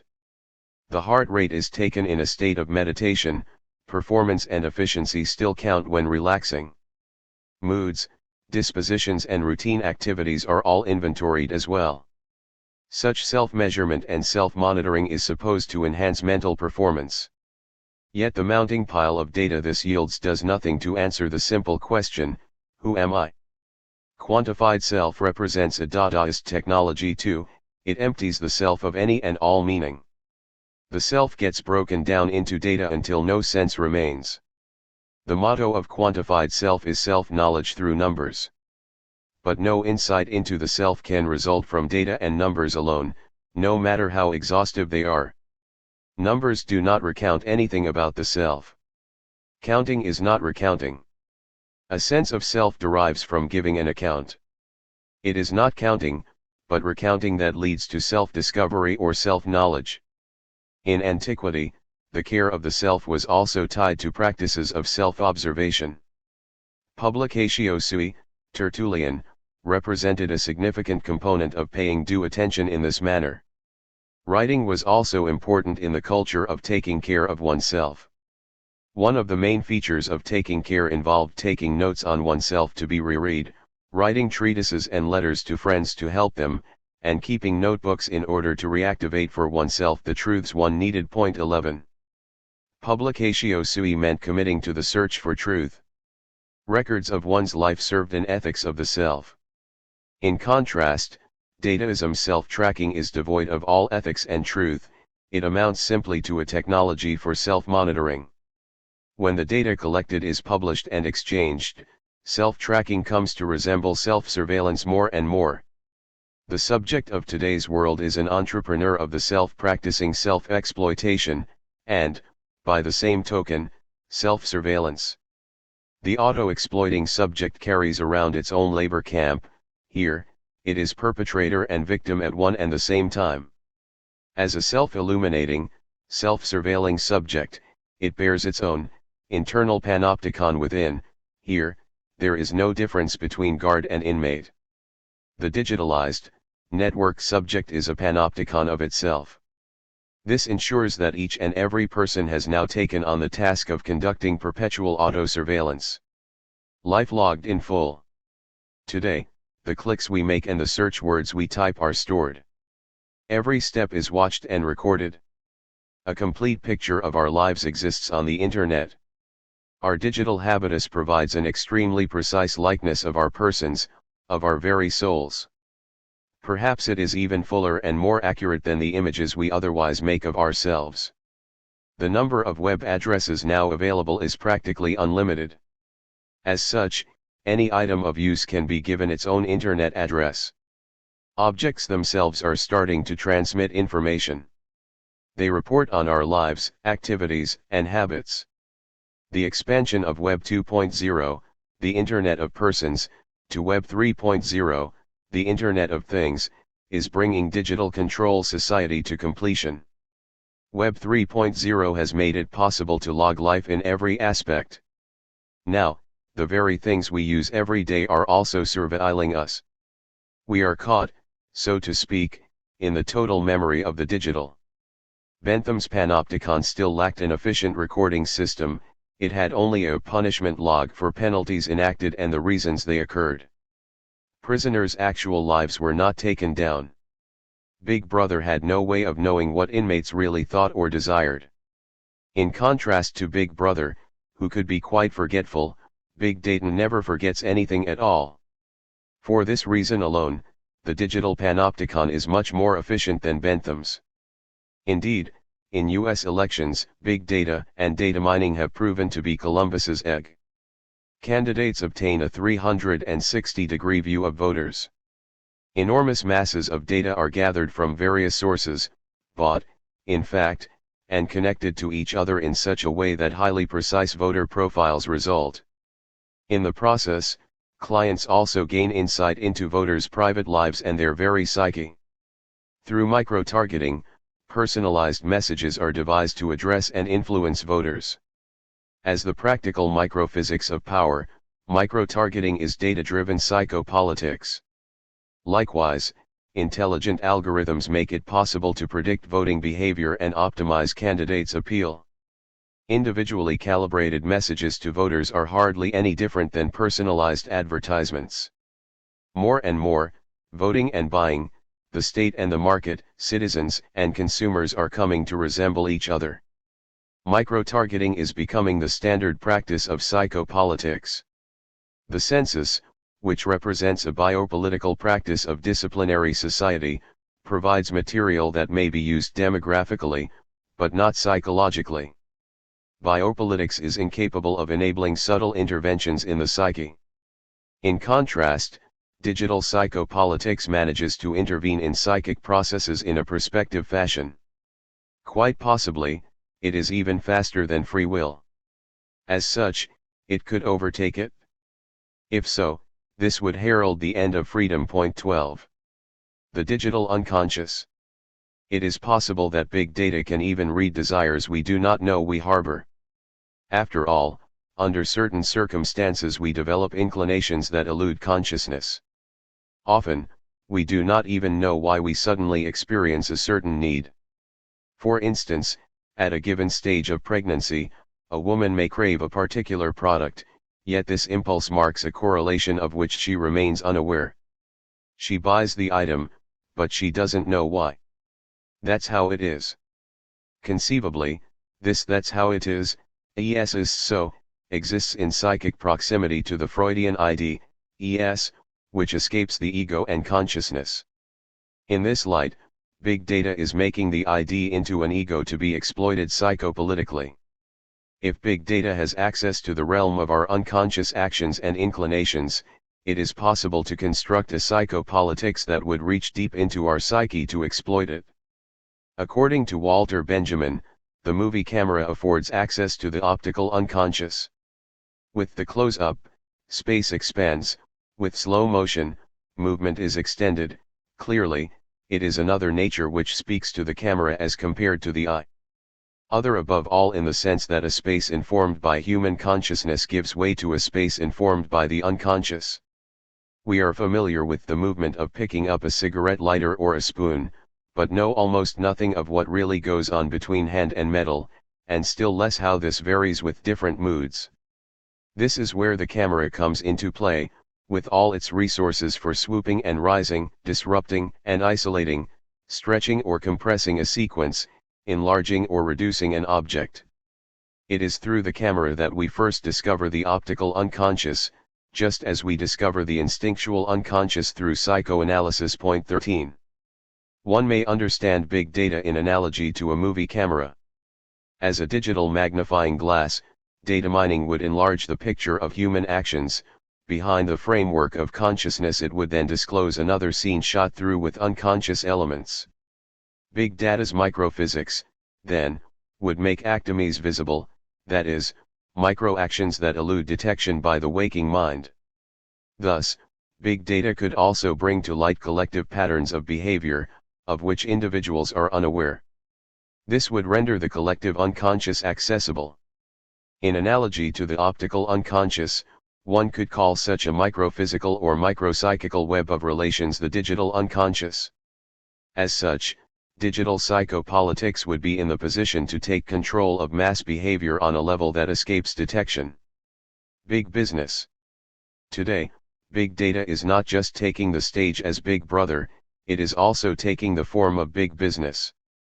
First and foremost, big data is a vast, commercial enterprise. Here, personal data are unceasingly monetized and commercialized. Now, people are treated and traded as packages of data for economic use. That is, human beings have become a commodity. Big Brother and big business have formed an alliance. The surveillance state and the market are merging. Axiom is a company trading in the personal data of about 300 million US citizens, in other words, practically all of them. By now, Axiom knows more about Americans than the FBI. The company divides people into 70 categories. In the catalog, they are offered up like goods for sale. For any need, there is something to buy.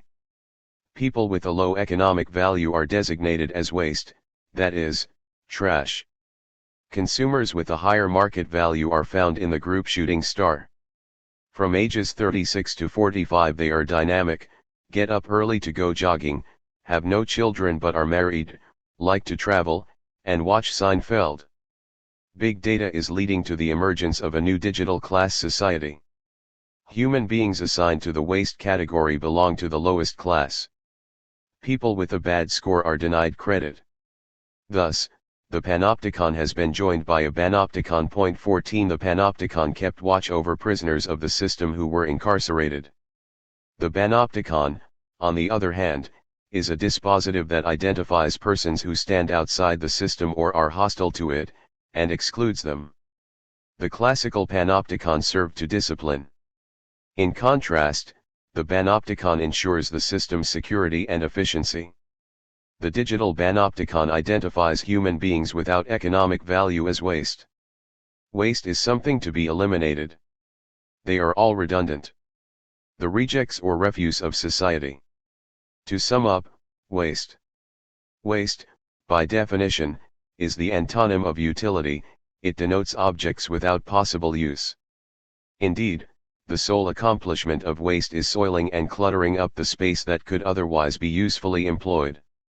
The principal purpose of the banopticon is to make sure that the waste is separated from decent product and earmarked for transportation to a refuse tip. Point 15. Forgetting. Human memory is a narrative, an account. Forgetting forms a necessary component. In contrast, digital memory is a matter of seamless addition and accumulation. Stored data admit counting, but they cannot be recounted. Storage and retrieval are fundamentally different from remembering, which is a narrative process. Likewise, autobiography constitutes a narrative, it is memorial writing. A timeline, on the other hand, recounts nothing. It simply enumerates and adds up events or information. Memory constitutes a dynamic, living process. Here, Different levels of time intersect and influence each other. Memory is subject to constant rewriting and rearrangement. Freud understood human memory as a living organism too. As you know, I am working on the assumption that our psychic mechanism has come into being by a process of stratification, the material present in the form of memory traces being subjected from time to a rearrangement in accordance with fresh circumstances, to a retranscription. Thus what is essentially new about my theory is the thesis that memory is present not once but several times over, that it is laid down in various kinds of indications. Point 16. In other words, the past, as something that remains self-identical and is always to be retrieved in the same form, does not exist. Digital memory consists of indifferent, as it were, undead, points of presence. It lacks the extended horizon constituting the temporality of the living. This means that digitalized life lacks animacy. Digital temporality belongs to the undead spirit. Big data opens up the prospect of absolute knowledge. Everything can be measured and quantified, the things of the world reveal correlations that were previously hidden. Even human behavior is supposed to admit exact prediction. A new age of insight is being announced. Correlations are replacing causality. That's how it is stands where how so once wavered. The data-driven quantification of reality is driving spirit from the realm of knowledge. Hegel, the philosopher of spirit, would deem the omniscience, allwissen, that big data promises to be absolute ignorance, unwissen. Hegel's logic may also be read as the logic of knowledge. Here, correlation represents the most primitive level. A strong correlation between A and B means that if A changes, a change also occurs in B. But when a correlation holds, however strong it may be, one still does not know why this is the case. It just is that way. Correlation represents a relation of probability, not of necessity. It declares, A often occurs together with B. That is the difference between correlation and causation, which is distinguished by necessity. A causes B. But causality does not stand at the highest level of knowledge. Reciprocity, Wechselwirkung, represents a more complex relation than causal relation. It declares, A and B condition each other mutually. A necessary connection holds between A and B. And yet, even at the level of reciprocity, the overarching context for the connection between A and B has not yet been grasped, i.e., conceived, begriffen. If we stop at considering a given content just from the point of view of reciprocal action, we are in fact proceeding quite unconceptually. 17. Only the concept brings forth knowledge. The concept is C, which comprehends within itself, in sich begrieft, A and B. Here, A and B are first conceived, begriffen. The concept is the higher context surrounding A and B, which provides the foundation, Begründung, for the relationship between A and B. Thus, A and B stand as moments of a third, higher whole. Point 18. Knowledge becomes possible only at the level of the concept dwells within the things themselves, it is that through which they become what they are, and to comprehend an object means therefore to become conscious of its concept. 19. Only from the all-comprehending concept C is complete comprehension, begriffen, of the correlation between A and B possible. In contrast, big data affords only extremely rudimentary knowledge, that is, correlations in which nothing is comprehended. Big data lacks comprehension, it lacks the concept, and thus it lacks spirit. The absolute knowledge intimated by big data coincides with absolute ignorance. The concept is a unity that includes, einschließt, and comprises, einbegrieft, the elements of the whole that it is. It takes the form of a conclusion, Schluss, in which everything is comprised and comprehended. Everything is a syllogism, Schluss, means everything is a concept. 20. Absolute knowledge is an absolute syllogism, everything takes conclusive form within it. The definition of the absolute is that it is the syllogism. 21, i.e., the conclusion. But constant addition yields no conclusion, no syllogism, no putting together. Syllogism is not addition, but narration. The absolute conclusion excludes any further addition. As narration, syllogism represents the opposite of addition. Big data is purely additive, it never comes to an end, to a conclusion. In contrast to the correlations and additions that big data generates, theoretical thinking represents a narrative form of knowledge. The spirit is a conclusion, a syllogism, an integral whole in which component parts are meaningfully preserved, aufgehoben. The integral whole is a conclusive form. But without spirit, the whole world falls apart into merely additive, unincorporated elements. Spirit constitutes the world's interiority, Innerlichkeit, and composure, Sammlung, what gathers, or composes, versammelt, everything within itself. Theory is also conceptual, syllogistic, because it comprehends all the elements it includes. Ultimately, the end of theory that Chris Anderson has trumpeted means taking leave of spirit. Big data makes spirit, that is, thinking and thought, wither and die. Human science, Geisteswissenschaft, that is purely data-driven is, in fact, no longer human, it has no Geist, or spirit. Totalized data knowledge amounts to absolute ignorance, the absolute zero of spirit. The science of logic declares, the syllogism is what is rational, and it is everything that is rational. 22, it is a conclusion, or Schluss. For Hegel, the syllogism is not a category of formal logic. A syllogism follows when the beginning and end of a process form a meaningful set of relations, a unity that makes sense. Unlike mere addition, then, narration is a syllogism. Knowledge, the state of knowing, is a syllogism. Rituals and ceremonies are syllogistic forms too. They represent a narrative process. As such, they have their own temporality, their own rhythm and pace. As narratives, they defy acceleration. But when all syllogistic forms fall apart, everything dissolves, nothing has a stay. In a world where everything has become additive, where all narrative tension, any vertical tautness, has gone missing, total acceleration sets in. Today, our perceptive apparatus itself is incapable of arriving at any conclusion, it just clicks its way through the endless, digital net. Our senses are completely distracted. Yet only contemplative lingering manages to achieve any meaningful end. Shutting one's eyes offers a symbol for arriving at a conclusion. Abrupt change from image to image, from information to information, has made any such contemplative conclusion impossible. If all that qualifies as reasonable is a syllogism, a conclusion, then our era, the age of big data, is an epoch without reason. The event. When the statistical method was discovered in the 17th century, it captivated scientists, gamblers, poets, and philosophers alike. Enthusiastically, they embraced statistical probability and regularity. There can be no doubt that such euphoria admits comparison with the fortunes of big data today. Then, statistics inspired renewed trust in a higher power for people as they confronted the contingencies of the world.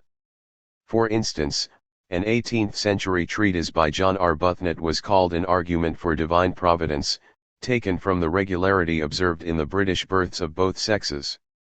On the basis of the statistically determined predominance of male infants relative to female ones, philosophers saw the hand of God at work, and found further reason to justify war. Even Kant got carried away by the possibilities that statistical calculation afforded. He incorporated the lawful order it allowed him to discern into his teleological view of history. On the one hand, he posited the existence of free will. On the other, he restricted it. Kant affirmed that phenomena of free will, that is, human actions, are determined by general laws of nature, like every other natural fact. If one considers the play of freedom in human will on a large scale, lawfulness may be discerned. As unruly as the conduct of individual subjects seems to be, a steady progression though slow development of original predispositions is recognizable at the level of the species. To make this point, Kant refers to statistics. Thus marriages, the births that come from them and deaths, since the free will of human beings has so great an influence on them, seem to be subject to no rule in accordance with which their number could be determined in advance through calculation, and yet the annual tables of them in large countries prove that they happen just as much in accordance with constant laws of nature, as weather conditions which are so inconstant, whose individual occurrence one cannot previously determine, but which on the whole do not fail to sustain the growth of plants, the course of streams, and other natural arrangements in a uniform uninterrupted course. Individual human beings and even whole nations think little about the fact, since while each pursues its own aim in its own way and one often contrary to the other, they are proceeding unnoticed, as by a guiding thread, according to an aim of nature, which is unknown to them, and are laboring at its promotion. 23. In essence, the first Enlightenment was committed to belief in statistical knowledge. Rousseau's Volonté générale results from statistical mathematic operations too. The general will takes form without any communication at all. 24 It results from statistical averages. There is often a considerable difference between the will of all and the general will, the latter looks only to the common interest, the former looks to private interest, and is nothing but a sum of particular wills, but if, from these same wills, one takes away the pluses and the minuses which cancel each other out, what is left as the sum of the differences is the general will. 25. Rousseau stresses that arriving at the general will requires no communication, indeed, it excludes it. Communication distorts statistical objectivity. Accordingly, he would like to prohibit political parties and associations. The democracy he envisions is democracy without discourse or communication. Proceeding statistically is supposed to yield a synthesis of quantity and truth. 26 Rousseau offers a biopolitical response to the question of the features defining a good government. He avoids approaching the question morally. For him, the purpose of a political association is simply the protection and welfare of its members. The surest sign of success is the increase of population. Unquestionably, for him, the best government is the one in which the citizens become populous and multiply the most. Thus, he sounds the call, calculators, it is now up to you, count, measure, compare. 27. Today's euphoria about big data strongly resembles the euphoria about statistics in the 18th century, which did not last for long, however. Statistics was surely the big data of the 18th century. Before long, resistance mounted against statistical reason, above all, on the part of Romanticism. The fundamental affect of Romanticism is horror at everything average and normal. The singular, improbable, and sudden stand opposed to what is merely probable in statistical terms. Romanticism cultivated the outlandish, abnormal, and the extreme in order to counter statistical normality. 28. Nietzsche also shared this abhorrence for statistical reason. Statistics proves that there are laws in history. Yes, it proves how vulgar and disgustingly uniform the masses are. You should have kept statistics in Athens. Then you would have sensed the difference. The more inferior and unindividual the masses are, the more rigorous the statistical law. If the multitude has a more refined and nobler composition, then the law immediately goes to the devil. And way up at the top, where the great minds are, you no longer can make any calculations at all. When, for example, have great artists ever gotten married? You are hopeless, you who want to discover a law in this. Thus, to the extent that there are laws in history, they are worthless, and history itself, that is, everything that has occurred, is worthless. 29.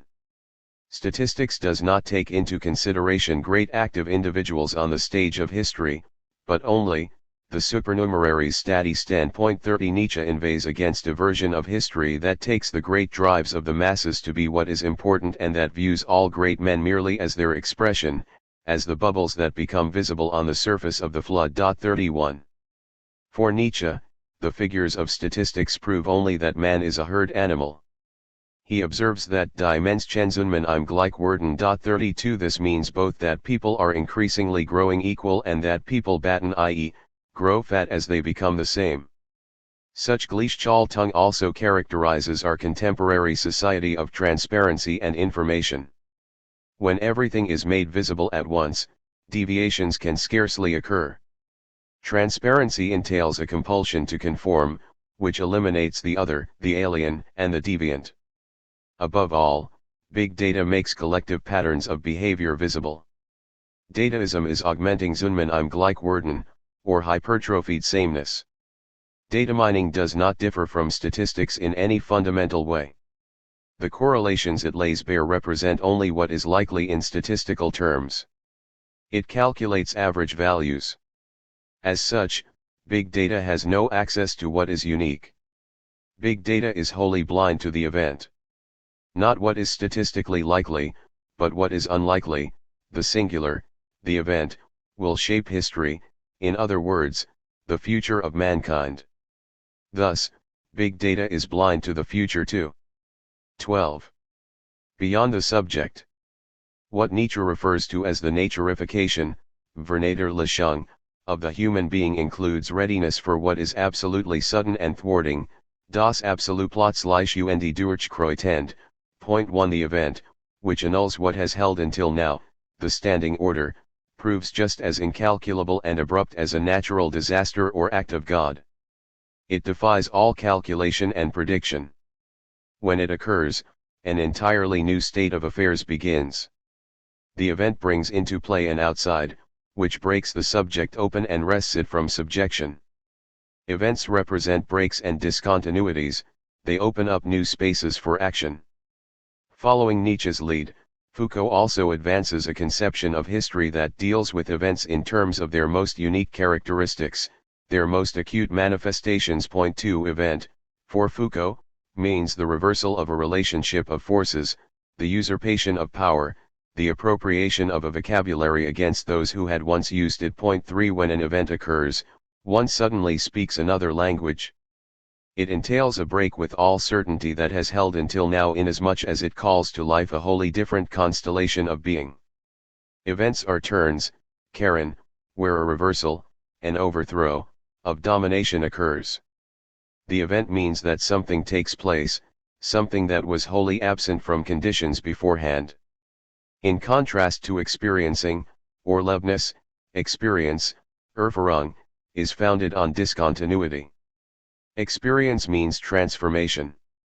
In an interview, Foucault remarked that for Nietzsche, Blanquet, and Baudelot, experience has the function of wrenching the subject from itself, of seeing to it that the subject is no longer itself, or that it is brought to its annihilation or its dissolution. Point 4. Being a subject means being subjected, being cast under, by a higher instance.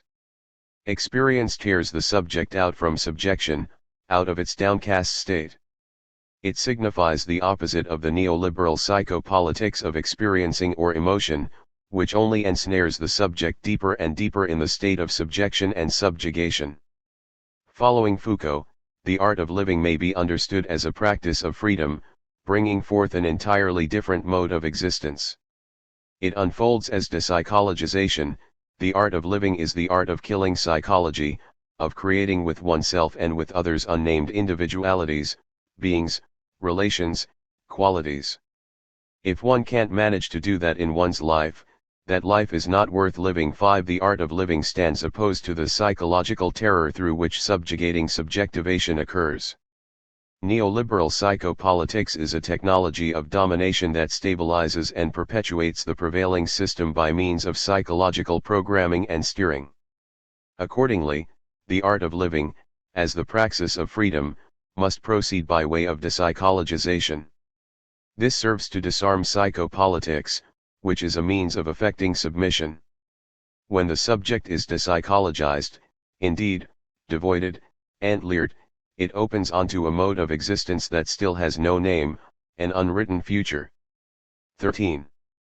Idiotism. In his 1980 course on Spinoza, Deleuze observed, to the letter, I'd say they play the fool ils font les idiots. Play the fool. Playing the fool, that's always been one function of philosophy. One of the roles of philosophy is to play the fool, or idiot. From its inception, philosophy has been closely tied to idiotism. Every philosopher who has brought forth a new idiom, a new language, a new way of thinking, has necessarily been an idiot. Only the idiot has access to the wholly other. Idiotism discloses a field of immanence of events and singularities for thought. This field eludes subjectivation and psychologization altogether. The history of philosophy is a history of idiotisms. Socrates knows only that he does not know, he is an idiot. Likewise, Descartes, who casts doubt on everything, is an idiot. Cogito ergo sum is idiotic. It takes an inner contraction of thinking to make a new beginning possible. Descartes thinks by thinking thought, das Denken denkt. By relating, only, to itself, thought regains a virginal state. Deleuze places the Cartesian idiot in opposition to an idiot of another kind.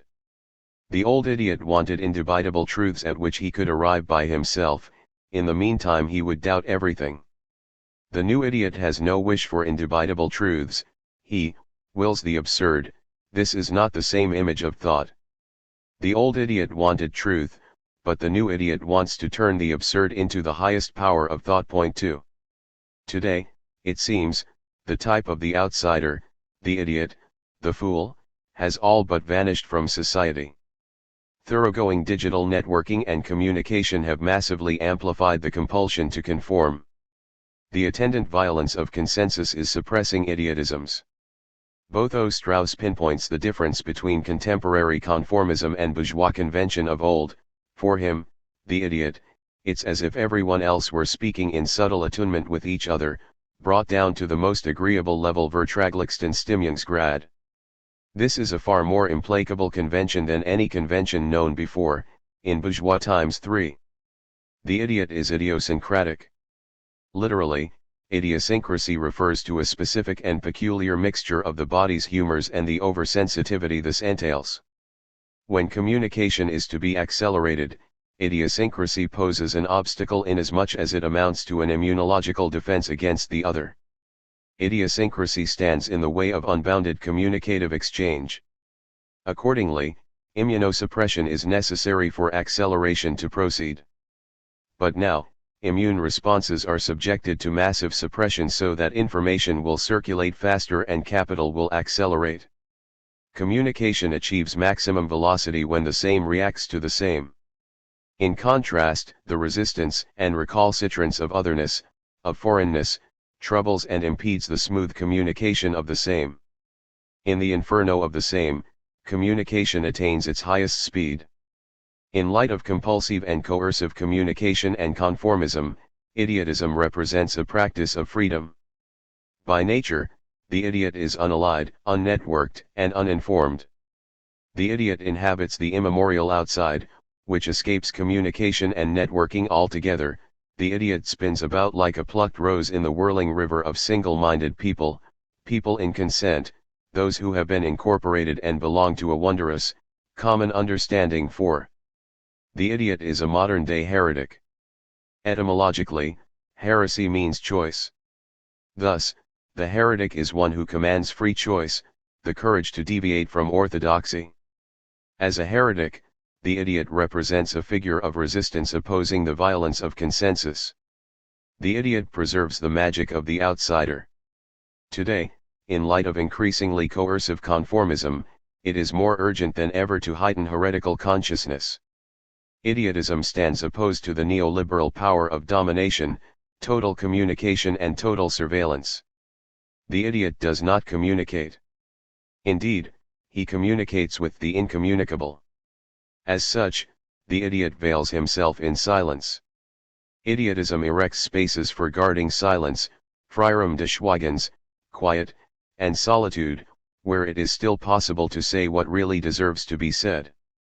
Deleuze already called for such a politics of silence in 1995. He directed it against neoliberal psychopolitics, which forces communication and disclosure. It's not a problem of getting people to express themselves but of providing little gaps of solitude and silence in which they might eventually find something to say. Repressive forces don't stop people from expressing themselves but rather force them to express themselves. What a relief to have nothing to say, the right to say nothing, because only then is there a chance of framing the rare, and ever rarer, thing that might be worth saying. 5. The idiot savant has access to knowledge of a different order. He raises himself above the horizontal plane, above merely being informed and networked. The term idiot savant, as the autistic first were called, should perhaps be freed up and used for those adventurers who are not simply tied to one another, but to something else. Vergene Abenturer, die anders verbunden sind als nur untereinander. 6 Idiotism opens up virginal space, forging the distance required by thought so that speaking may occur in an entirely different manner. The idiot savant lives from the far away, like a stylite. Vertical tension enables him to find higher agreement, receptivity to events, broadcasts, Sendungen, from the future, stylite, pillar dweller, antenna. The waves of the overflowing message generate, in the mouth of the holy man, the same noise Rauschen as the faint signals the idiot receives from the world. 7. Intelligence means choosing between, interliger. It is not entirely free insofar as it is caught in a between, which depends on the system in operation. Intelligence has no access to outside, because it makes a choice between options in a system. Therefore, intelligence does not really exercise free choice, it can only select among the offerings the system affords. Intelligence follows the logic of a system. It is system immanent. A given system defines a given intelligence. Accordingly, intelligence has no access to what is wholly other. It inhabits a horizontal plane. In contrast, the idiot has contact with the vertical dimension inasmuch as he takes leave of the prevailing system, that is, abandons intelligence. The inside of idiocy is delicate and transparent, like a dragonfly's wing, it glistens with intelligence that has been overcome. 8. In his final work, Pure Immanence, Essays on a Life, Deleuze elevates immanence to a formula for beatitude. We will say of pure immanence that it is a life, and nothing else. It is not immanence to life, but the immanent that is in nothing is itself a life. A life is the immanence of immanence, absolute immanence, it is complete power, complete bliss. 9. Immanence is something immanent that is in nothing because it does not occur in something else, it exists only in itself. As such, it is the immanence of immanence. It is subject to nothing, rather, it is self-sufficient. No order of domination can be erected on this level of life's immanence, Immanenzabene des Lebens. In contrast, capital manifests itself as transcendence, it estranges life from itself. Immanence as life suspends this alienating relationship. Pure immanence is the void, which can neither be psychologized nor subjectivized. Immanent life is lighter and richer, indeed, freer, for such emptiness. 10. The idiot is not defined by individuality or subjectivity, but by singularity. As such, the idiot is similar in nature to the child, who is not yet an individual, not yet a person. The child's existence is not determined by individual qualities so much as impersonal events. For example, very small children all resemble one another and have hardly any individuality, but they have singularities, a smile, a gesture, a funny face, not subjective qualities. Small children, through all their sufferings and weaknesses, are infused with an immanent life that is pure power and even bliss. 11. The idiot is like Deleuze's homo tantum, one who no longer has a name, though he can be mistaken for no other. 12. The sphere of immanence to which the idiot gains admittance is the matrix of desubjectivation and depsychologization. It is negativity, wresting the subject out of itself and liberating it into the immensity of an empty time. 13. The idiot does not exist as a subject, he is more like a flower, an existence simply open to light. 14.